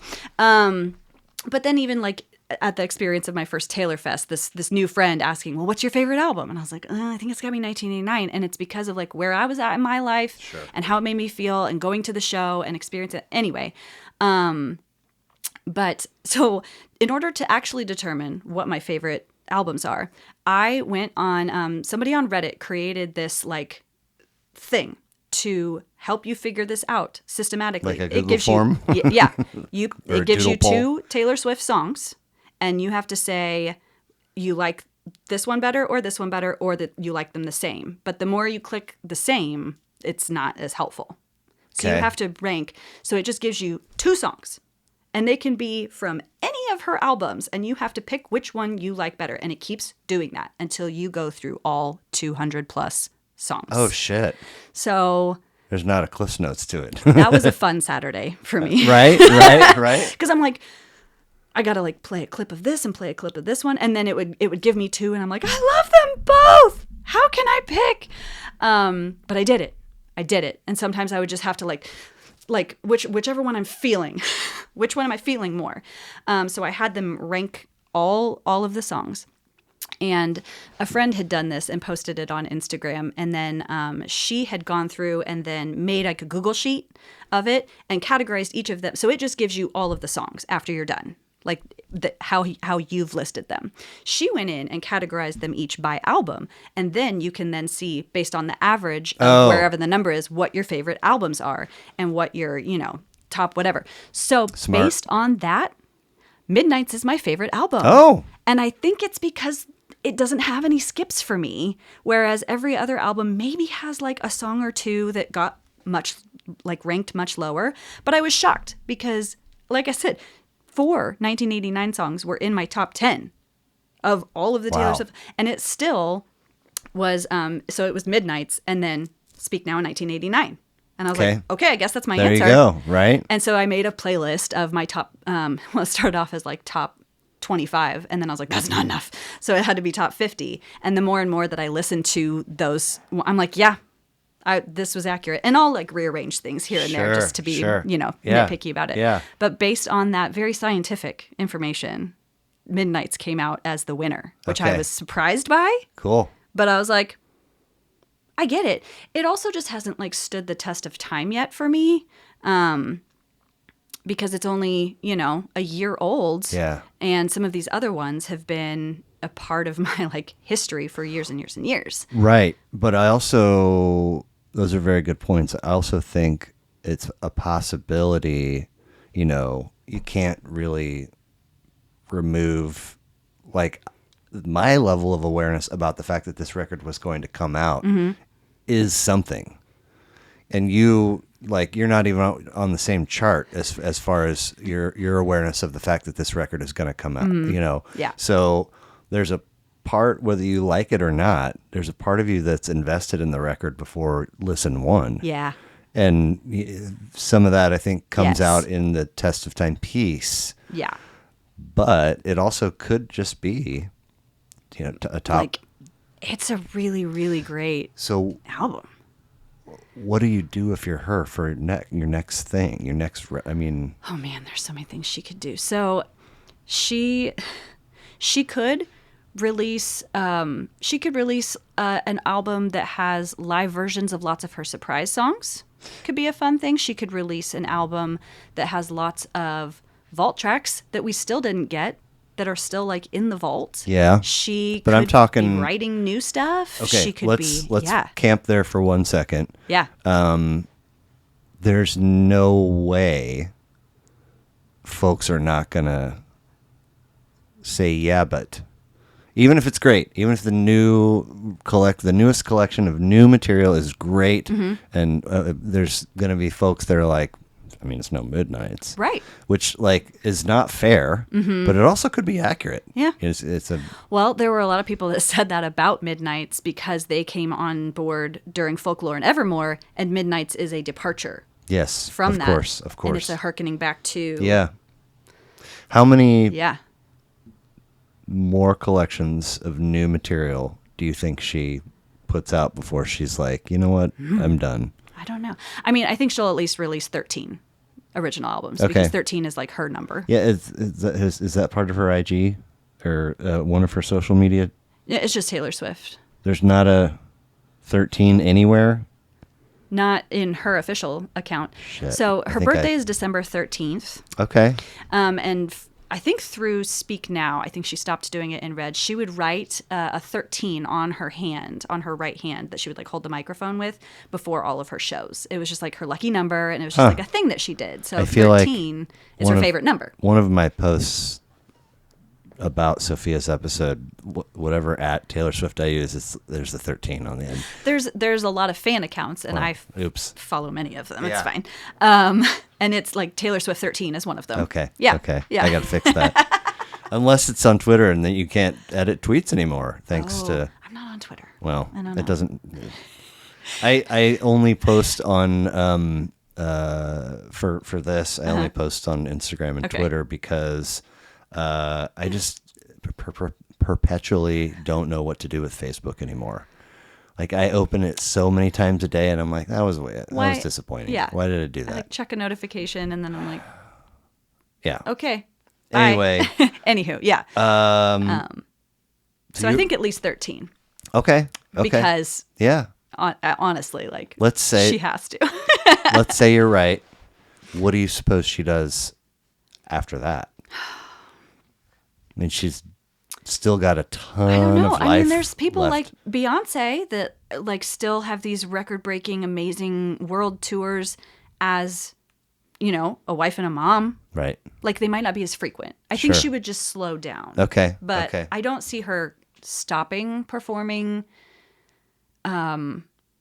basically as long as it's working. Yeah. In the Miss Americana documentary, she talks about how she thinks that this is the last point in her life that people will accept new work from her as an artist because she's 29. And she's like, that's usually like the cutoff. And people like You're a has-been. Yeah, when you start this young, like this is right. when you're popular, and then they like push you out to sea because you're old and whatever. But there's people like Beyonce. Sure. They're Yeah. still crushing it. Yeah. So, and she's has always been a big influence for Taylor. They both admire each other very Right. well. They have never played the game of pitting, like people try and pit them against each other. Nice. All the time. Nice. All the time. Like Beyonce showed up to Taylor's movie premiere. Taylor likewise they flew to London for photo- her movie. Yes, yeah, yes. yeah. They're like, we support each other because that's Yeah. cool. Women supporting women is Yeah. cool. Yeah. Ha, get on board. Barbie movie. Come on. I want to move into the little closing section Okay. I call 5 funny finishers. Ooh, And okay. we'll get you out of here.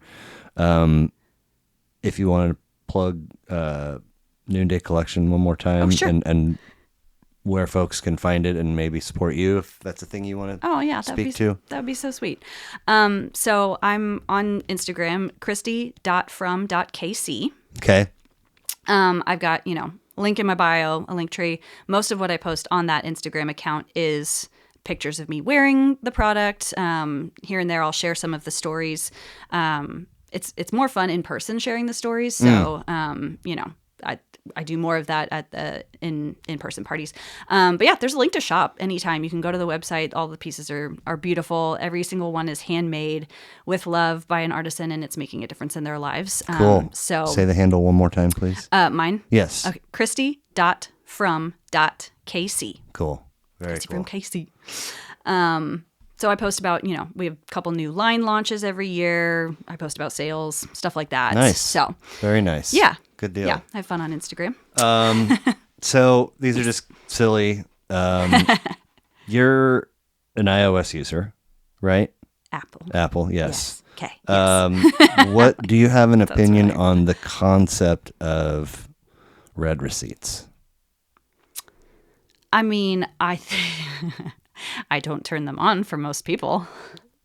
You can choose who you want them on for. Yeah. Interesting. Yeah. I did not know that. So Okay. like my husband, Yes. he can see if I've read a text or not. Most people don't need that information. Right.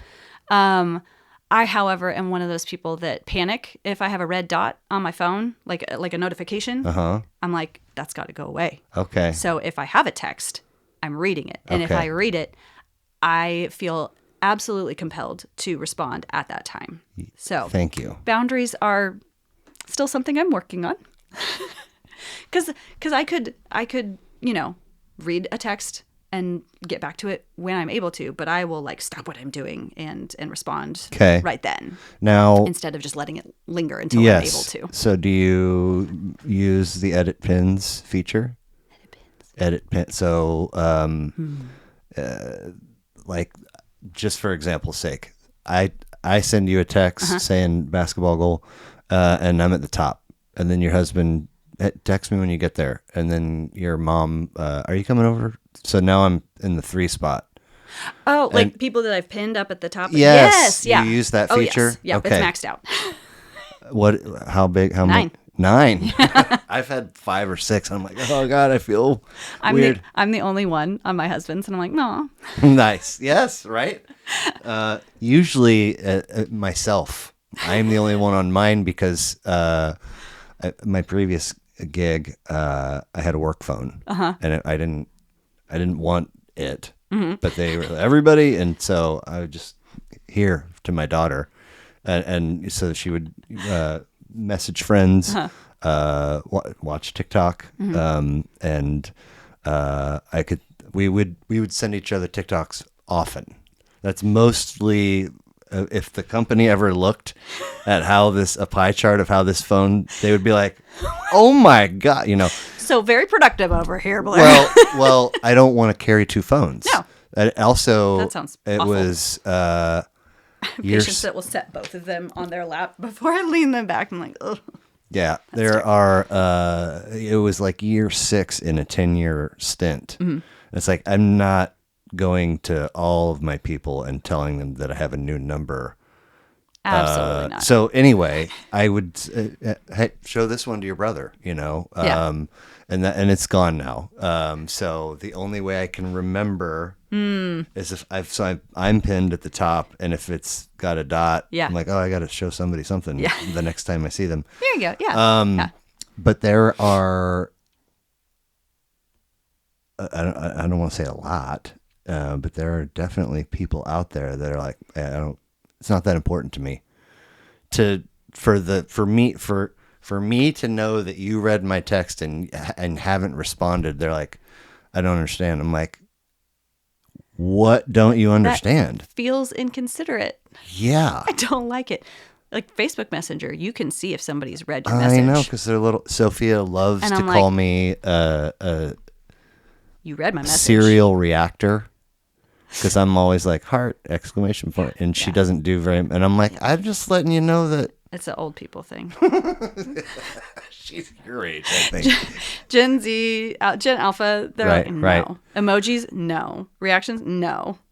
Um, I react to everything too. right.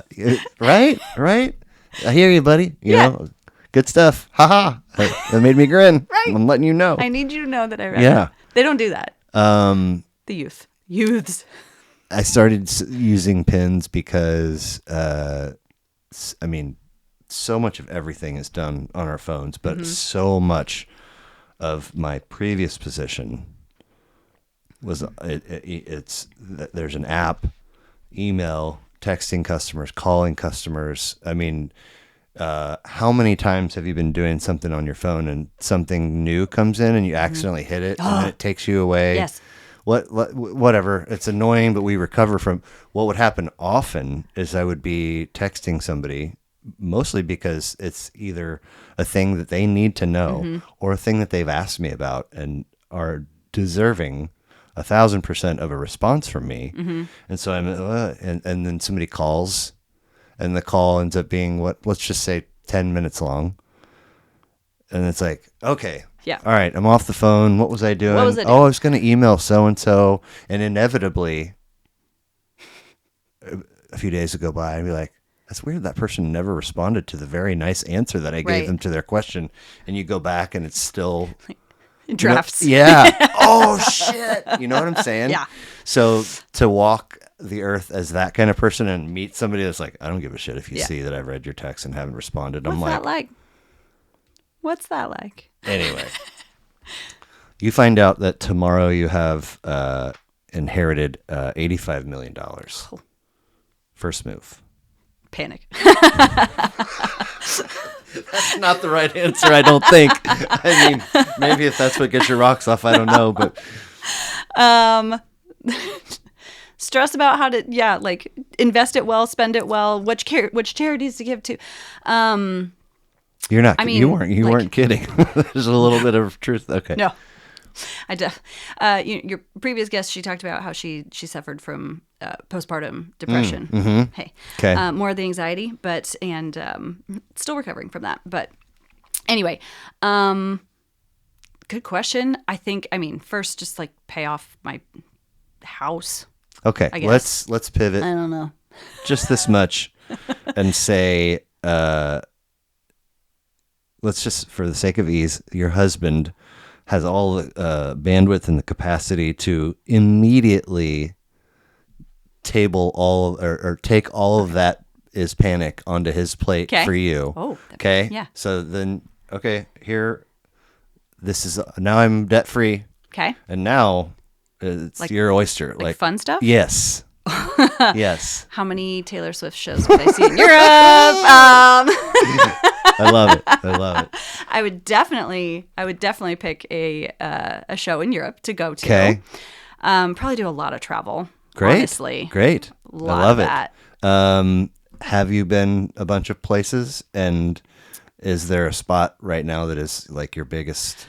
Well, I actually just so with Noonday we can qualify to go on these artisan trips that I Right, mentioned. right. So I've been to Guatemala Yes. and Ecuador. I qualified this year to go on a trip next year, and I'm hoping to get a spot on the trip to Peru. And then my husband wants to fly down after the Noonday part, and we want to do a Machu Picchu Oh man! hike. Oh my gosh! So that's next on the list. I want to. If that happens, I want to see pictures. Okay. Oh yeah, they'll be there. Even if it's just a picture of you alone. It was awesome. Oh yeah. Oh yeah. I took tons of pictures in Nice. Guatemala and Europe. We got to go on he had a work trip this past summer Okay. that I got to tag along for. Norway, Sweden, and Finland. Oh, damn. Sweet. But top of my bucket list is Italy and Greece. Okay. That's, That I want to sounds. go those so bad. I was just talking at this past Sunday's version of the neighborhood Advent thing, because podcast I was listening to it with a dude whose family's from Greece, and when they go back and blah blah blah, and the interviewer asked about food, and he's like, yeah, I mean all the staples that you would think of, but really the best food in Greece is when you go to a place and just a lady comes out and she's like, today I have chicken and blah blah blah. Yeah. And you eat what she Yeah. has to feed you. There aren't options. He's like, that is without question always the best food. And I was Oh, like, sure. I was like, I want to go now. Yeah, that Like, sounds great. Sign Tuck me in up. my napkin Yeah. and like listening to this. Dig in. American Gladiator. Do you remember this show? No. You don't. No. Dang. Sorry. That's okay. We'll scrap it. okay. If you're ever bored, look it up. 'Kay. It's got us on some level feel familiar, but it's a whole like crazy adventure course battle television show. Like Survivor American Race or Amazing Race kind of thing, or like. But like indoors, and there's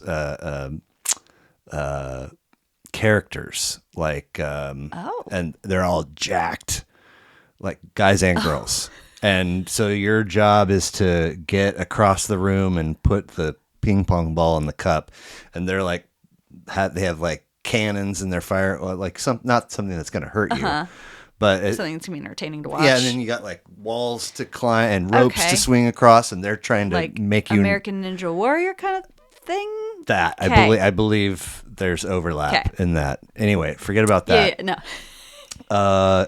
Lunch with anyone dead or alive of your choosing, not named Taylor Swift. That's always my go-to answer. Who are you choosing and why? Taylor Allison Swift. If I have to pick somebody other than her, I don't know. Is there anybody else? I know, right? I mean, there's got to be other people. Wow. I'm so singularly focused.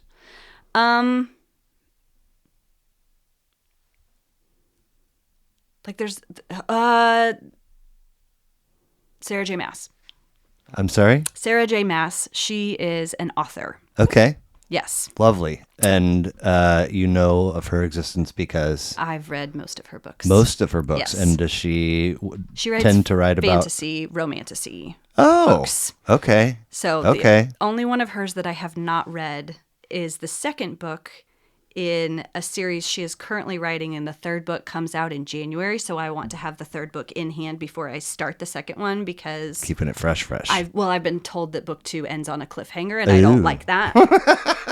The red dot on your phone. Yes. So I'm waiting on that until book 3 comes out the end of January. Now, so, is this genre that you Yes. just dropped in my lap? Is there a sexy time to it? Yes. Okay. in some of them. In some of them. Yes. She's writing her third series. So Her first series, Throne of Glass, is 8 books. Oh, wow. They're fantasy. She's cranking the books Yes. out. There's a little bit of Okay. some spice in there, not a ton. Okay. It's mostly just fantasy, and it's great storytelling, great character development. Cool. Like you fall in love with these characters, and you feel like you know. It's great. Her other series, A Court of Thorns and Roses, is much more romantasy. So it's like there's still a good plot, good storytelling. It's more focused on the romances, Okay. in my opinion. And she's written 4 books plus a little novella in those, and then 2 more are coming out. But it's the pressure's not on to like, oh, I got to know what happens for those.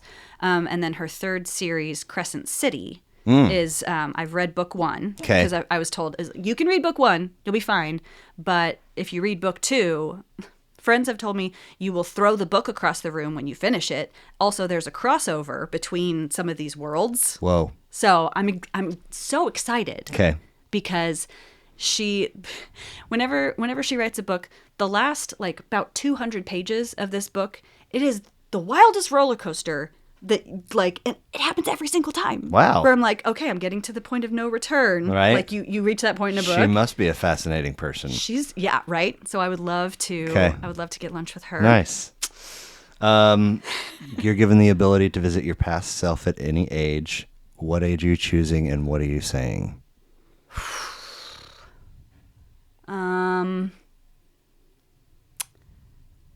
Probably go with like 7th grade. Okay. And I would tell myself it gets better because that was rough. That was like the start of my first experience with anxiety and depression. Oh, damn. Okay. And like I switched schools, and Yeah. my parents thought it was going to be like a better fit. In like knowing that the private school that I'd been to was getting more and more expensive by the year, they were like, well, let's kind of like for middle school, let's try this other one that's like still private but less expensive, kind of as a bridge to Oh, damn. public school. Okay. And I was just dropped into a social situation that really sucked. There were 2 other girls sorry. in my grade. They'd been best friends since like 2nd grade. 2? Yeah. Total? Yeah. There was no room for me. There was this Aw. guy that for some reason just wanted to pick on me. I Oh, great. get no idea why. So just a bully. The next one will be easier, honey. We promise. Right. So I did not last at that school very long. Went Oh, back to my old okay. private school. But even then, like things had shifted, and the girl dynamics and Jeez. relationships had changed, and it was a rough time. I mean, I know middle school kind of sucks for everybody, but My kid's mom has, since I've known her, because what you just said will come up, and I'll be like, dude, and she'll be like, dude, you don't know because you didn't do it as a girl. And for a while, I was like, hey, Yeah. and now I'm like, maybe you might be onto something there. and I didn't do it with social media. Yeah, I can't imagine. Like I want to be very prepared for when my own daughter reaches this kind of age, and to be aware of what sort of scrutiny and possible self-loathing that she's going to be doing based on likes that she gets on certain. Like we didn't have that, which I'm so thankful for. But yeah, even then it was really rough, and I didn't know if I should still be here or not. You know. it gets better. Yeah, I it love gets better. You have a lot of life and a lot of joy coming. Absolutely. Complete this for me, please. The world would immediately become a better place in which to live, if only. People were kind. I love it. I don't often say that is the correct answer to a complete, but if we have to pick one, I mean, that's a Yeah. good one to pick. If people cared, if people were kind, if people weren't selfish. Right. It's a big list, big ask. Right? I know. Did we? For Christmas, I would like. Right, dear Santa. Right. Is there anything that we didn't cover that you were hoping to touch on?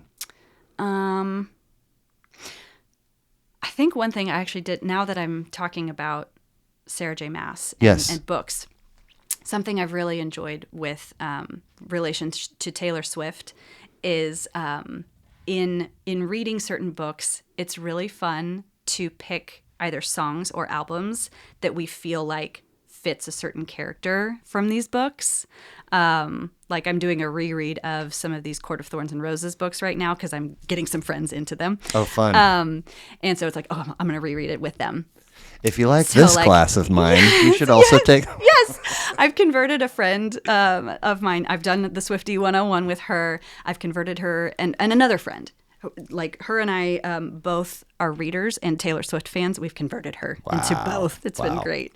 So talking about, oh, well, this song of Taylor's fits this scene or this character so well. It's really, really fun Sounds to like almost marry. Game of Thronesian, sort of just different networks of... I never really got into Game of Thrones. It was a bit much for me, but I mean, yes. they episode 1, season 1, I think there's like lots of boobs. I'm like, I'll be back for the next one, and then the one after, I'm pretty sure there was some incest in that first, and they push a kid out a window. Yeah. I was like, there was... Oh! Yeah, I liked that kid too. Yeah. And by the way, the incest doesn't really go away. It's kind of like, okay, Cool. Yeah, I made it 5 episodes in and then pieced out. My husband watched the whole thing, and I would like kind of like peek in. I'm like, so-and-so still alive? Nah. Oh, okay. Yeah. But interesting how it was like these different... kingdoms or societies or whatever. And the world that is built. Yeah. Love that about fantasy. So figuring out that aspect of Taylor Swift and has been really fun. Cool. As well. Christie Smirchek, thank you so very much. You're welcome. For coming over and logging a hot minute with me. Yeah. Talking T-Swift. Heyo. Right. It's been a great chat. It's getting me to shut up about Taylor Swift. That's the problem. Hey, I mean, some don't call it a problem, I wouldn't think. Thank you for doing this. I appreciate it. Thanks for having me. Talk to you. Woo. You can edit that down, right?